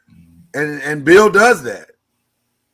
So I think I make that move. But Miami feels like the right place for me. I don't know what you guys think about that. Where would you send Beal? Like you said, he fits everywhere. So it really is not a bad everywhere. pick. Yeah, not a bad pick. Where would you send him? I think he's going to Brooklyn. You think he's going to Brooklyn? Yeah, I think he's going to Brooklyn. So can they pay Ben, Bradley, and KD? I think it's going to be that sign and trade. I think it's going to be sign and trade Ben for Beal. Let me throw out something else if this is true. If you guys are correct in this, if that happens, we may have seen the end of Ben Simmons. Because if he really is if he's having mental problems with his confidence and stuff like that, this ain't going to help that. You just got traded and never even really put on the jersey for Brooklyn. Yeah. That's not good, bro. And who wants to pay a guy that can't mentally get on the court? I'm not shooting him down for his mental health. That's a serious thing. It's a real thing. He's already paid though. But you're not great. But I don't know, man. That's he can go to Washington and be the guy. He doesn't have to be in anybody's shadows. He doesn't want to be the guy. He don't want right. But- I think he's proven he don't want to be the guy. I don't know. I just You're not wrong. He would be the guy. Yeah, I just feel The like it's gonna expectation happen. would be that he'd be the guy. Yeah. I just don't know if he truly wants to be the guy. Yeah. But Brooklyn would be crazy not to do it though, especially if he wants to come there. Yeah. Is that where you're sitting him, Jesse? I don't know. I need Carmen Sandiego to find Cam, so I'm not even sure Right. what's going on with the CBA. I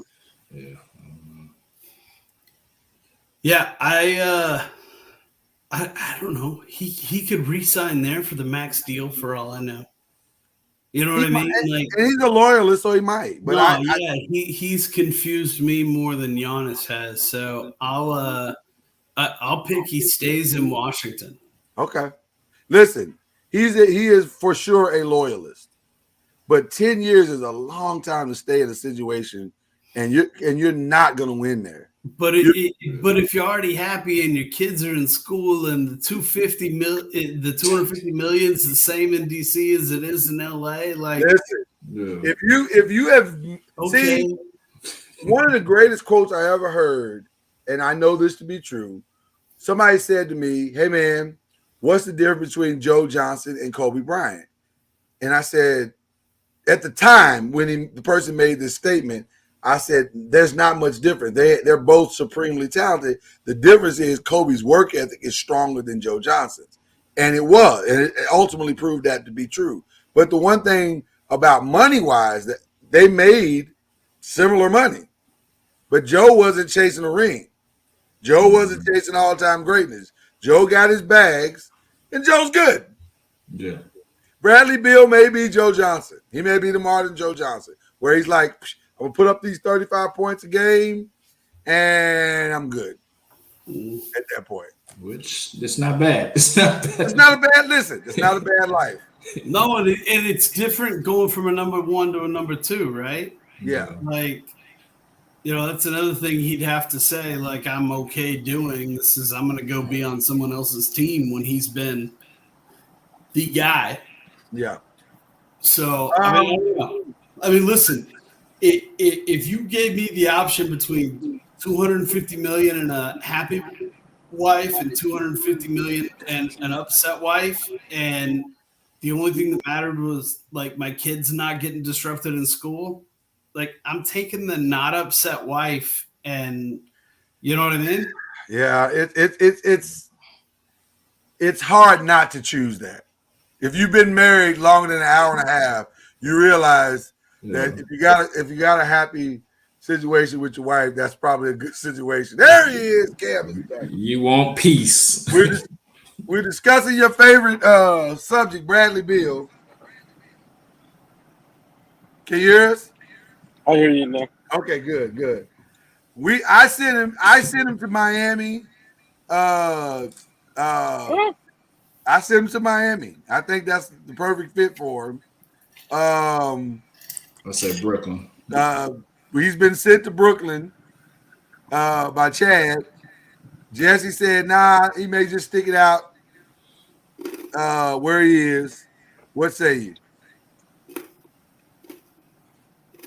Bradley Beal to the Mavericks. Again, works perfectly. How does it get there? But he can get there. It's Washington. It's all about. Listen, Washington has already proven that they were will and deal with the Mavericks. Well, he doesn't need Washington. Yeah. But he doesn't need Washington. That's not. Is he unrestricted? No, he's player option. Player option. So he can opt out to 35 and go on over to Dallas. Gotcha. He doesn't need Washington to do anything. But he has proven that he's not so quick to just leave a situation. If it's player option, I would lean more towards Miami. If it's player option, because Pat Riley is gonna pay him. That's what I said. If it's you know what he should do. Ooh, you imagine if he said, "I'm gonna opt in, but only if you trade me for Russell Westbrook." Oh, don't see. You know what, Jesse? And then listen. And then Washington's like, all right, we got to spend money somewhere. We're not spending on anybody. We'll bring Westbrook in. He's going to put up unreal stats. Right? We're going to win 30 games next year just because of him. And Beal gets to go to LA on a 1-year deal, right? And whether or not he extends depends on what happens at the end of the season. It gives LA all the flexibility in the world, and it gives LeBron a real chance to win another ship. Let me just tell you, Jesse has been on fire tonight. Jesse, you gotta relax. I'm ready to get his resume together and send it to some clubs because he's on fire tonight. But now he's trying to get back in your good graces because he floated out a trade earlier that devastated us as Laker fans because he had Kyrie being traded straight up for Kawhi to the Clippers, which if that happens, we're in serious trouble, my friend.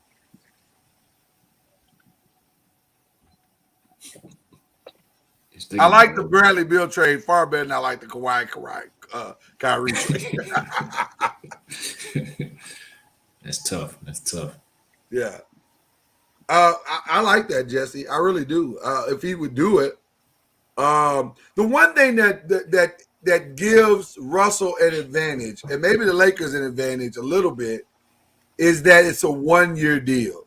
So if you're a franchise that you're not ready to make that much impact, but you need something kind of box office. Like Washington? Yeah, like Washington to get you through for a year or two. That's the perfect trade. That is the perfect trade. And you're also, remember, if you're Washington, you can play the victim here. You're taking a player that is making $10 million more a year than what Beal is opting into. Right. And so maybe Washington also says, can I also get a Taylor Horton Tucker? Done. And then the Lakers are like, well, wait a second. Okay. Right. And you really sweeten the pot with something that has a really a lot of current market value in Taylor Horton Tucker, especially to a team like Washington that's going to be rebuilding and then offloading a ton of salary cap off of Russell Westbrook's contract. You can tell me why it doesn't make sense for either team.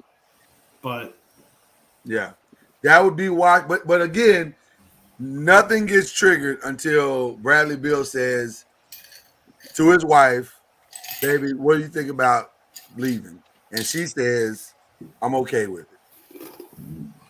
Which is a bigger conversation than we all might imagine. Because I think they are very entrenched in that community. And Bradley Beal is a loyalist. He's proven that. Same thing like Courtney asked, what about Dame? Dame has the same problem. Is Dame going to keep – and by the way, on record, I've heard that Dame and Kevin Garnett have had a conversation. They had it at the All-Star game 75. Kevin Garnett said he went up to Dame and said, "Hey, man, I know you love Portland, but they're not moving the city of Portland. It'll be here when you get back. Matter of fact, this can be your summer home." So how would that deal go?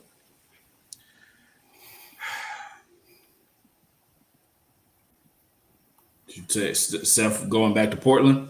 Honestly, you can have the same scenario that Jesse just proposed. Send him to LA. LA swaps out. They got a dynamic player in Russell Westbrook for 1 year. He comes off the books. Now Portland can do a ton of things in the offseason and maybe get some signing trades going or they can rebuild their entire thing. It ain't working. And it's not going to work. So why not just start over? I could see Russell in Portland, though. I could see it. So it works. It works the same, I think. What about Dame in Miami though? Stop it. Wow. Stop it. I'm just throwing out a scenario. Stop it. I like it. I like it. Him next to Jimmy Butler. I like that. Hard to get him there, but Yeah, the signing hey, trade pieces are hard for Dame. Tell Courtney I don't see Dang still being anywhere on the Lakers salary cap next No, year. that's over. Yeah, that's over. They already cleared that. How about Dang in Brooklyn? I mean, Dang, Lord. Dame in Brooklyn. Damn, Brooklyn. Stop. The Ben Simmons trade we've been talking about. Stop. Portland wanted Ben Simmons a long time ago. They're not doing Simmons for Dame. Stop.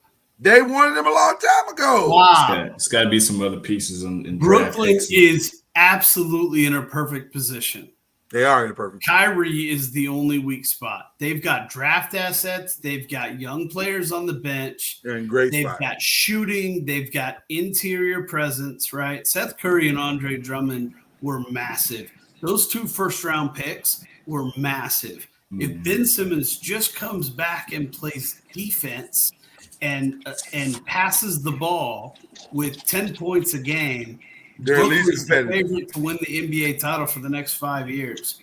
I don't know about You that. put on top of that what they can build with all those draft picks, and if you were to take Kyrie and he either plays straight for Brooklyn on 1-year deals, or you're able to swap him for anybody in the league with 90% of his talent, i.e. Kawhi Leonard, you're talking about, I mean, Brooklyn is in an unreal position for the next 3 to 5 years. It's unbelievable. The only thing I don't like about what you just said is that you threw out a lot of what ifs. Yep. Yeah. And how often in reality do all of those what ifs truly fall into place? The answer is not The often. only what if that matters is, can Ben Simmons still play defense and pass the ball? That's kind of a big what if. That's kind of a massive what if. So I don't know. We'll have to see. We got a couple of more. I'm enjoying this game. This is a fun game. We can get through these relatively quick if you guys like. Zach LaVine, I think he stays in Chicago. I think he sees that they're building something special. I think Chicago says we got to pay him his money. Let's pay him his money. Let's move on. I agree. New York Knicks. I agree. I think he's staying in Chicago, like you said, man. I think now he'll stay, but DeRozan might move somewhere. You think DeRozan? Well, DeRozan is not. Eventually, not right now, but eventually he'll be the one to go. I don't think so. I think he's found I think he's found his happy place. Is James Harden gonna get his money? And if so, who's he getting it from? I think Philly. I think Daryl Morey is gonna want to pay him his money. Yeah. I just don't think the owner's gonna let him. I just don't know what would be the best fit for him. Like Well, it depends on what James you're getting. yeah, that's it. Because like you said, you don't know which one you're getting. So why would you invest all that money in somebody that you don't know what you're gonna get? I don't know what team would really take that risk at this point. There will be one of the lower level teams, but I don't know if one of these top contender teams would take that risk. What do you think, Cam? Jesse? Oh, Who's gonna pay James Harden? He won't get a full deal. I don't think he'll get a full deal. I think the owner's gonna make James prove himself. It depends on if somebody's got to hit that salary cap floor, like Oklahoma City or Houston. If Houston can move on from John Wall's contract, they've got a lot of gap between them and the floor. So I think it really depends. I agree. So who you saying is gonna give it to him?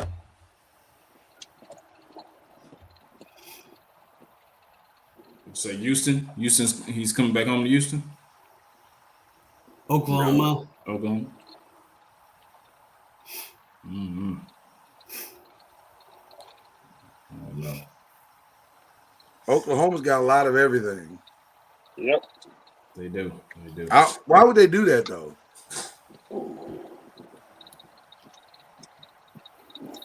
They need a star to go around those young pieces. Yeah, but man, you gonna pay this dude $200 million to come? Be the number one. What are the strip clubs like in Oklahoma? Let's just talk about that for a second. Because that matters. That matters. We'll There's a few off open Green one. Street. If they're not there, we'll open one. Yeah, but then you got to fill it with strippers. Like you Well- can't just be having a strip club and Yep. raggedy strippers. Yeah, Well, he every can day- open one. every day he says he's in town on the app. We'll fill the Yeah, room. it's a lot. That Oklahoma thing could be a lot because they got to Take import care of it. people. Logistics Oh, my ain't nothing but a thing. I don't know. He left for a reason. So He left for a reason. He left on the first thing smoking. So I'm just saying. Utah could use Harden. Nah, he'd come back for the same reason though, right? Yeah, Money. yeah. If they're the ones offering the deal I say a 2-year deal with an option after the first year in Philly for short Philly. money. in Philly. Short money. He's not gonna get a long deal. I think that's his future. I got a sneaky one for y'all. Yusuf Nurkic is, I think, unrestricted. Mm. Nurkic. You're blowing Portland up anyway.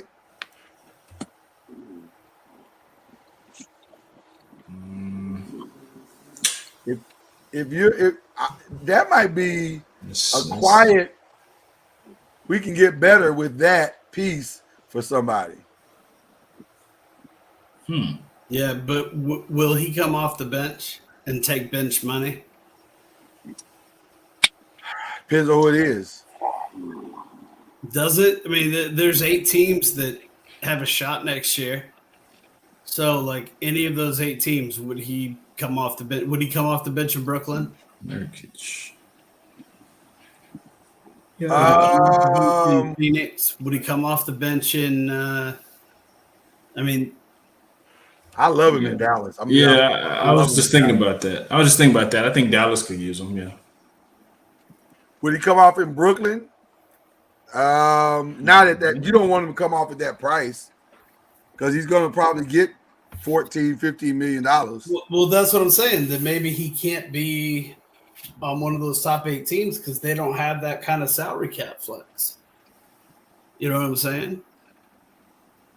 Dallas. Let me ask Mr. Golden State up there a question. Yes, sir. Is Wiseman for real or not? I don't know until he gets on the court. I have no idea. That's my But Golden State can't afford $20 million either. They got so many decisions. You're not getting before $20 million. it's not You're even not getting funny. $20 million. We want Mitchell Robinson. That's who I want. You You're got not getting Wiseman. We don't. I mean, But you don't know what Wiseman is. I yet. don't know. Yeah, I don't know. You don't know who what he is. Mitchell Robinson is. He's available.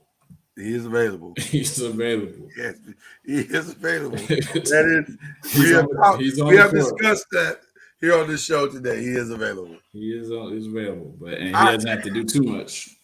But See, I think you can get Yusuf for 14 if you're somebody, if you're a contender, and that might be enough to plug some holes and make an interesting situation. A stretch center, a great passer, a poor man's. I've always thought of him as a poor man Nikola Jokic. Yeah, but he's not that good. Well, that's why I said poor. That's why I led with poor. But even that makes it feel like he's a really solid, well-rounded player. He just doesn't produce a lot, right? He's not that. yeah, I mean, what about the Knicks? Oh God, that's where careers go to die. I wouldn't want to do that to the young man. I think he's got better potential than that. Yeah, No, you know what? What about Minnesota? Minnesota. They could use him. If Cat went to Portland to play with Dame, Yeah. right, and they've got some young stuff, you know, in the war chest that they can build around. And Nurkic went out there to be a complimentary player to the 2 or 3, you know, top 5 picks they're going to have on that team Right. next year. To me, it feels like let the young kids grow together, right, and learn together, and let Nurkic just, you know, do his complimentary thing, because that's all he is. He's not dominant at any one single thing. He'll just complement. He'll be an okay third player. But that's why I think he works so well in Golden State. Andre Iguodala is under. Yeah, but you can't pay him at Golden State. You can't pay him at Golden State. That you can, because hold on. All your players are on rookie contracts. Hold on, you're wrong. Because here's the reality: Andre Iguodala is making $15 million this year. He's coming off the books. That's the money right there. There you go. That's how you pay it. Yeah. Because that's coming out. So, and he's not going to make more than $15 million. There's no way. Nobody's going to pay him 20. If he gets 20, that's a fool. That team's a foolish team, and they're not going to win anyway. Yeah. No, I like that. If we can get him for that, yes. Yeah, I think that's the perfect fit. But because he's a passing big, but I also like the Minnesota thing too. The Minnesota thing works extremely well. Yeah. If Cat, by the way, Golden State has 8 players under contract going into next year, right? Mm-hmm. You talk about all these contracts falling off. Mm-hmm. Those 8 players put them you're in the luxury $22 million over the luxury tax. I'm not saying they're not going over. I'm saying No, but they're already 22 over, and they still have to sign another 7 players. well, yes, Okay. but you're over. You're already over. By 22, And you're in the finals. You're paying points on all of it, right? Yeah. Well, But listen. I mean, to be in the finals and could be over it. that's where they are.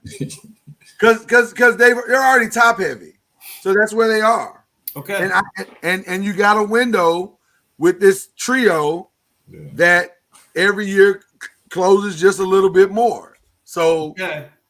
you know, But you take this team and they just lost Looney, Toscano Anderson, Matt Barnes, Belika, Iguodala. They lost Damian Lee, Gary Payton Jr., the second, Otto Porter Jr. Like all those players are gone from this team. not necessarily. You're already $22 million over the. We're No, good you're if- 22 today, but when you come back, out of that group, The way okay, the Golden let's talk State about- Warriors bank account works is hold on 1 second. Out of that group you just named, who do you have to pay? You got to pay Gary Payton, right? I'll keep Peyton. Something. You got to pay him something. Porter. You got- pay Porter. I would pay Porter. I'll pay Porter. Pay him what though? I mean, a modest shillings. Because Porter's making what? 2. Okay, so I pay him 4, 5. Yeah, Right? Toscano Anderson. He 7 over. probably. I don't have to pay Toscano Anderson. No, yeah, he probably won't be there. I don't have to pay Toscano Anderson. Looney. I got the 3 I have to pay to me is Porter, Looney, and Bielka. no, I have to pay him. Nah, we can get. I just got Yusuf Payton. Nurkic. I got a better version of Bianca, but I getting Yusuf Nurkic. Yeah. So I'll have to pay him. But Poole is coming down the pipeline too, though. Well, that's where you got. Well, but see, I'm not going to pay Nurkic more than a 2-3 year deal. So by the time Poole's deal is ready, I'm opting out on Nurkic. So I free up that money so I can pay Poole. I think his deal's coming like in the next year or two. So yeah. No, yeah, Poole's done after next year. Then maybe I do a one-off on your Nurkic. 1 year. Yeah. But we definitely would need a backup. But I don't pay Toscana Anderson. I don't pay Damian Jalika. Wiseman's got 3 more years. See, I might. Oh, that's tough, man. I got to see how he is first before I. That's tough, man. Because you could see how he is and then trade him if you don't think he's going to be your future. That's tough, man. But hey, Wiggins is done after this year, and he's already making 34. Yeah, but I got to pay Wiggins. Yeah, so that 34. I can't pay him. I'm not paying him 34. No, he's going to make at least 34. No, he's he's going not. to make more than what he was making. He's But the this is best player first. on the team right now. No, he's not. This is his first year. But The market is not going to pay him 30. Let me tell you why. Because what you just learned about Andrew Wiggins is that he's great in this system. True. But everybody also knows that in any other system, he's not so great. So no, he's not going to make that on the open market. Are you going to pay him? Are the Boston Celtics going to pay Andrew Wiggins? We already have Jaylen Brown. That's my point. Who's going to pay him? What team is going to pay Whoever him? doesn't have Jaylen Brown. But he's not going to be making 35. why would you? No, I know. I don't see it. Okay. He is able to do what he does. Then you heard it here first, folks. I'm just saying he's able to do what he does because he plays on this team in that system. That's the only reason. He's going to make $33.6 million next year. He will make more than that in 23-24. Andrew Wiggins may sign a contract that is in total worth $33 million. Nobody's paying him that. Nobody's paying him. Average annual value of more than 33.6. No, I disagree with that. What year player is he? Is this 10? I just don't see playing for one solid year. I don't see him. I just don't see It's paying. got to be like 10, that, so. right? 10. 14 was his first year. Okay, so 7, 8. 8. So it'll be year 9, and you think he's going to get 33 per? I wouldn't do it. I wouldn't do it. Yep. If he gets 33 per, that's a 2-year deal. I'm not paying this dude for. I'm not doing that. You can't, man. That's a lot of money, man. That's a lot of money. Okay. I'm shocked that you think he's going to get that money. I'm very shocked. All right. We'll stop right there. That's a good discussion. That was really just a discussion. The all defensive team was named. We'll kind of power through these real quick. Yeah. All defensive teams were named. You guys got any problem with the NBA all defensive team this year? No. I have to agree. No. I didn't see anything that made me not happy. The people that were supposed to be on the team made it. The people that even ended up on the second tier were probably on the second tier.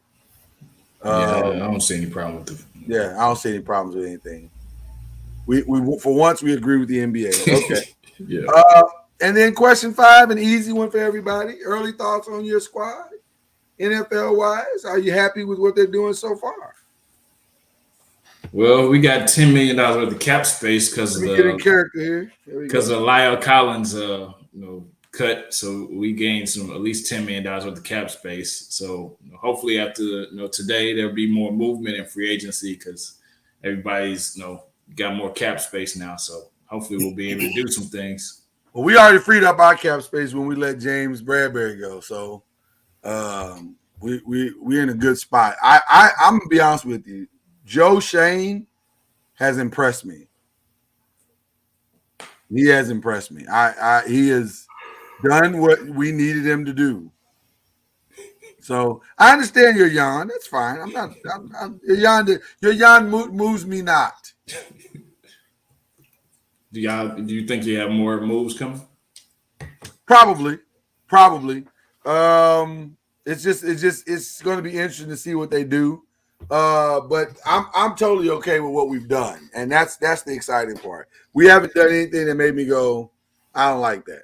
Yeah, the only problem I have is Tyron Smith was out of OTAs because of his back. Well, he's old. That's the problem I have. He's old. That's what you get with an old guy. That's the problem. And man, we've discussed this hand thing. We really have. What do you want? I'm hostile now. See how big my hand is? It is big. You're almost like the Big Show. Well, it's the Big Show. I got a couple of shoes you can try on. There you go. I'm Hakeem Nicks. Yeah, it's good. I like that actually.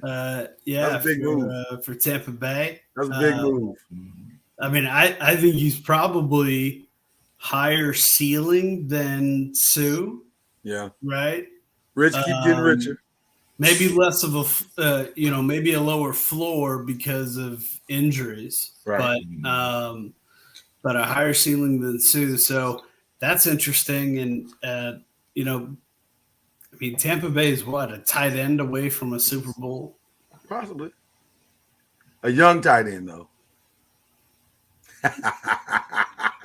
He's a young tight end. He acts really. He acts young. He acts young. Really young. Very young. He's young acting for sure. That's for sure. Like college. Yeah. For me, the one thing I will say this. I love that it feels like the culture finally has shifted into something that looks like a football team. Because for the past 7 years, it has sucked. And you knew it sucked. I'll be honest with you. Let me have one of the most honest moments I've ever had on this show. Are y'all ready for this? Here's the reality, Five fans. I have known for the past 5 years that my team wasn't going to do shit in the regular season. I've known it. Now, I can't say that. I can't come on here and say we're going to suck. I can't do that. I got to root for the home team. But I knew in my heart it's going to be tough slaying. This is the first year in 5 years that I've had hope. So you faked the funk is what you're saying. Of course I faked the funk. Of course. I've known they've been horrible. I'm not an idiot. Not blind. I see what's going on. But finally I'm looking at it going, this could be No, but hope of what? Vying for the division? Because it should. Oh, yeah. No. It's not a Super Bowl team yet. No, we're not a Super Bowl team yet. But maybe some interesting things could fall into place and a division championship could happen. Maybe. We'll see. We'll see. Yeah, we'll see. The division is not the runaway that some might think that it is. No, I know. Philly is going to be tough this year, but there are other teams. Yeah, You know. they're just teams with stars on their head. Like the Giants. I think we're going to be in a conversation far more than people thought we were. Who else is in your division? Nobody. It's just Cowboys, Philly enough. the champs from last year, the division champs from last year. That's not saying a lot, my brother. Hold on. Philly, the Giants, and the Cowboys. That's it? Yeah, we don't. Well, We'll see. There is another team, but none of us acknowledge it. What is it? I refuse to say the name of that team. The Commodores. Oh. Well, you know what? I take that back. I will say the name of that team because I've said the racist name for years. So at least now I can actually say the team and not feel like a full-on racist. The Commanders are in our division. They're gonna be in front of Congress here shortly. So Yes, they will. Having all kinds of fun. You think Carson Wentz can do anything with that team?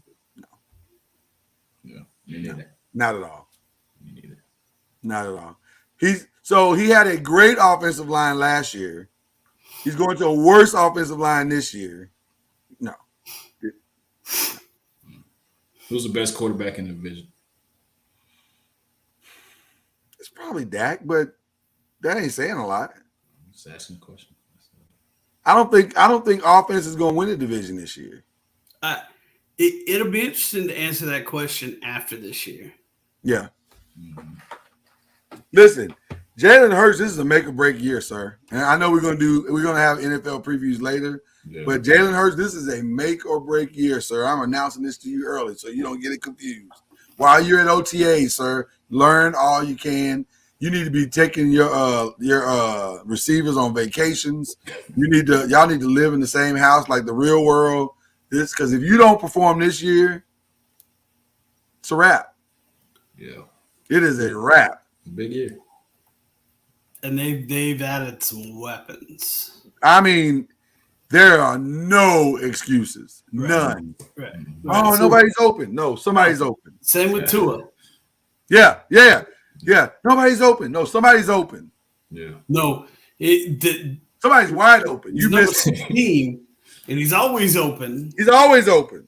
Yeah. You have no excuse. Those two teams, zero excuses on the offense. 1.5 seconds off the line, he is open. He's open. And will always be open. Yeah, he's somewhere over there open. You need to look for him. Yeah. Those are. I think those are two quarterbacks that have the most pressure. Yeah. We'll have a full-on pressure show for the NFL at some point, but that is it's gonna be a fun year. Huh? Kyler Murray's on that list. He's on that list. He is absolutely well, and if I'm being honest, Daniel's on that list. Now, Daniel doesn't have as much to work with, seemingly. He's got more to gain. Right, but the problem is the offense is better. It is a better looking offense on paper. So there will be guys open. Can he make the play? And from what I've seen and heard, you know what they say? It takes about 2 years to come back from a true ACL back to top shape. And man, Saquon looks amazing. He looks like Saquon. Oh boy. So we'll see. We will see. But please don't mention the Giants in your conversations. We want to stay under the radar. All right. Shout out to Cam. I'm not sure what happened to him, but he kept trying. And guys, I gotta tell you, from a fan of basketball, I am so excited about tomorrow night. I can't hardly sit straight. I'm hoping for the final that we so desperately need. We need a good final, and it feels like this could be it. Even if our predictions are accurate, this still feels like we could see some really good games. So I'm excited for both your squads. Yeah, I think it's shout out to both of those squads. I think it's gonna be good finals, man. Shout out to Kanye West too for locking down two of the biggest stars in sports. Crazy. That's impressive. Crazy. That's impressive. You guys got any shout outs? Oh, you know who he did? Jaylen Brown. What are you talking about? He signed to Donda Sports. Yeah, we said that. Remember? Oh, okay. Yeah, Jalen and Aaron Donald have signed, surprisingly signed to Donda Sports. Right. But again, to Jesse's point, maybe not so much. The dude is a billionaire and he's wildly successful at everything except for marriage. Right before the finals. Yeah, I thought it was another name. My bad. No, you good. Shoot, I'll go ahead and start off the shout outs, man. I only have a couple, man. So all right. Shouting out Becky Hammond. Oh my God. First off. Oh my God. 9-1. 9-1 in their first 10 starts. So we know she's good coach. Should have grabbed her. I was just going to say, Jesse, maybe we missed that one. We might have missed that one. Yeah, she seems to know what she's doing. Buy low, sell high. Yeah. So she definitely, came from that Popovich tree and definitely took all the notes. So here's the irony. I wasn't feeling great this weekend, so I sat in my big chair and with my little slight sickness and watched sports. I actually watched the Connecticut Sun play the Chicago Sky and kind of dominate them a little bit. I then watched last night with Vegas play that same Connecticut Sun, and the Vegas killed them. Like that game was never close. And I'm saying, Jesus, is the gap. And by the way, Connecticut Sun, best team in the East. So is she that much better than everybody else already? We'll see. But they're off to a phenomenal start. Lakers missed. Possibly. It's possible. Hey, follow Jesse for more picks. There you go. There you go. There you go. White There you market go. smart. Well, speaking of Jesse, what are we doing with shout out, Jesse? What are we doing? Just one. Marion the Barbarian. Yeah, man. R.I.P., man. Yes, sir. R.I.P. RWJ for sure. I also want to give a sending out thoughts, prayers, and love to Xavier University in New Orleans. A horrific shooting went down on yesterday. I hope everybody is starting to fatigue of this like I am. And it seems like the nation is starting to get upset, and maybe there's some pushback. I heard some interesting things today that we'll definitely get into tomorrow on Talking Noise. But I just hope we're all getting fed up with it. And the more of us that get fed up with it, the closer we get to maybe some substantive change. So sending love, light, and prayers to the family at Xavier University in New Orleans. And I want to give my wife a shout out. She held me down today on a proposal that I was finishing, and she sat with me the entire 6 hours while I finished it and edited it and made sure every I was dotted and every T was crossed. And that was cool. So shout out to my lovely wife. Shout out to the Five Nations, Raekwon, and all the wonderful stars you guys have been sending us. It's been a good week. I got one more shout out. Shout out somebody, man. Because if I don't shout them out, then I'll probably be sleeping on the couch tonight. Shout out to my wife, man. 12 years this past Sunday, so definitely had a good weekend, and Definitely had a good weekend. Definitely appreciate her, man. Definitely. Shout out to the lovely Miss Majors for sure. Yes. Well, listen, great show again, fellas. Always fun. You guys are amazing.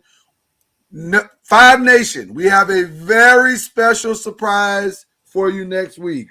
Are we ready to announce or we want to wait? We can wait. We don't have to do it yet if we're not 100% sure. But if we are, then we can go. Jesse, you give me the nod if you feel like you're ready. Well, he invited me, so Kim's not invited anymore. I mean, it's a done deal. It's a done deal. Well, ladies and gentlemen, the five will be in the building for Game 3. So we will have correspondents in the building and letting us know what the atmosphere is like for Game 3. So pull up on us while we talk NBA Finals live from the NBA Finals. That's how we doing it. Field correspondence. That's how we doing it. That's all I'm saying. All right. Y'all have a good evening. We'll see you next week.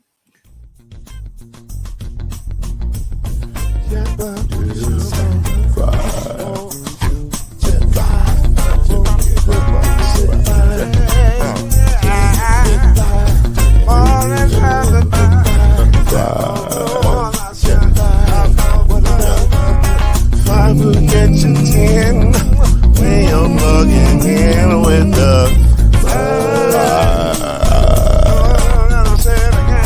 There's no mystery. Let's make history with the five.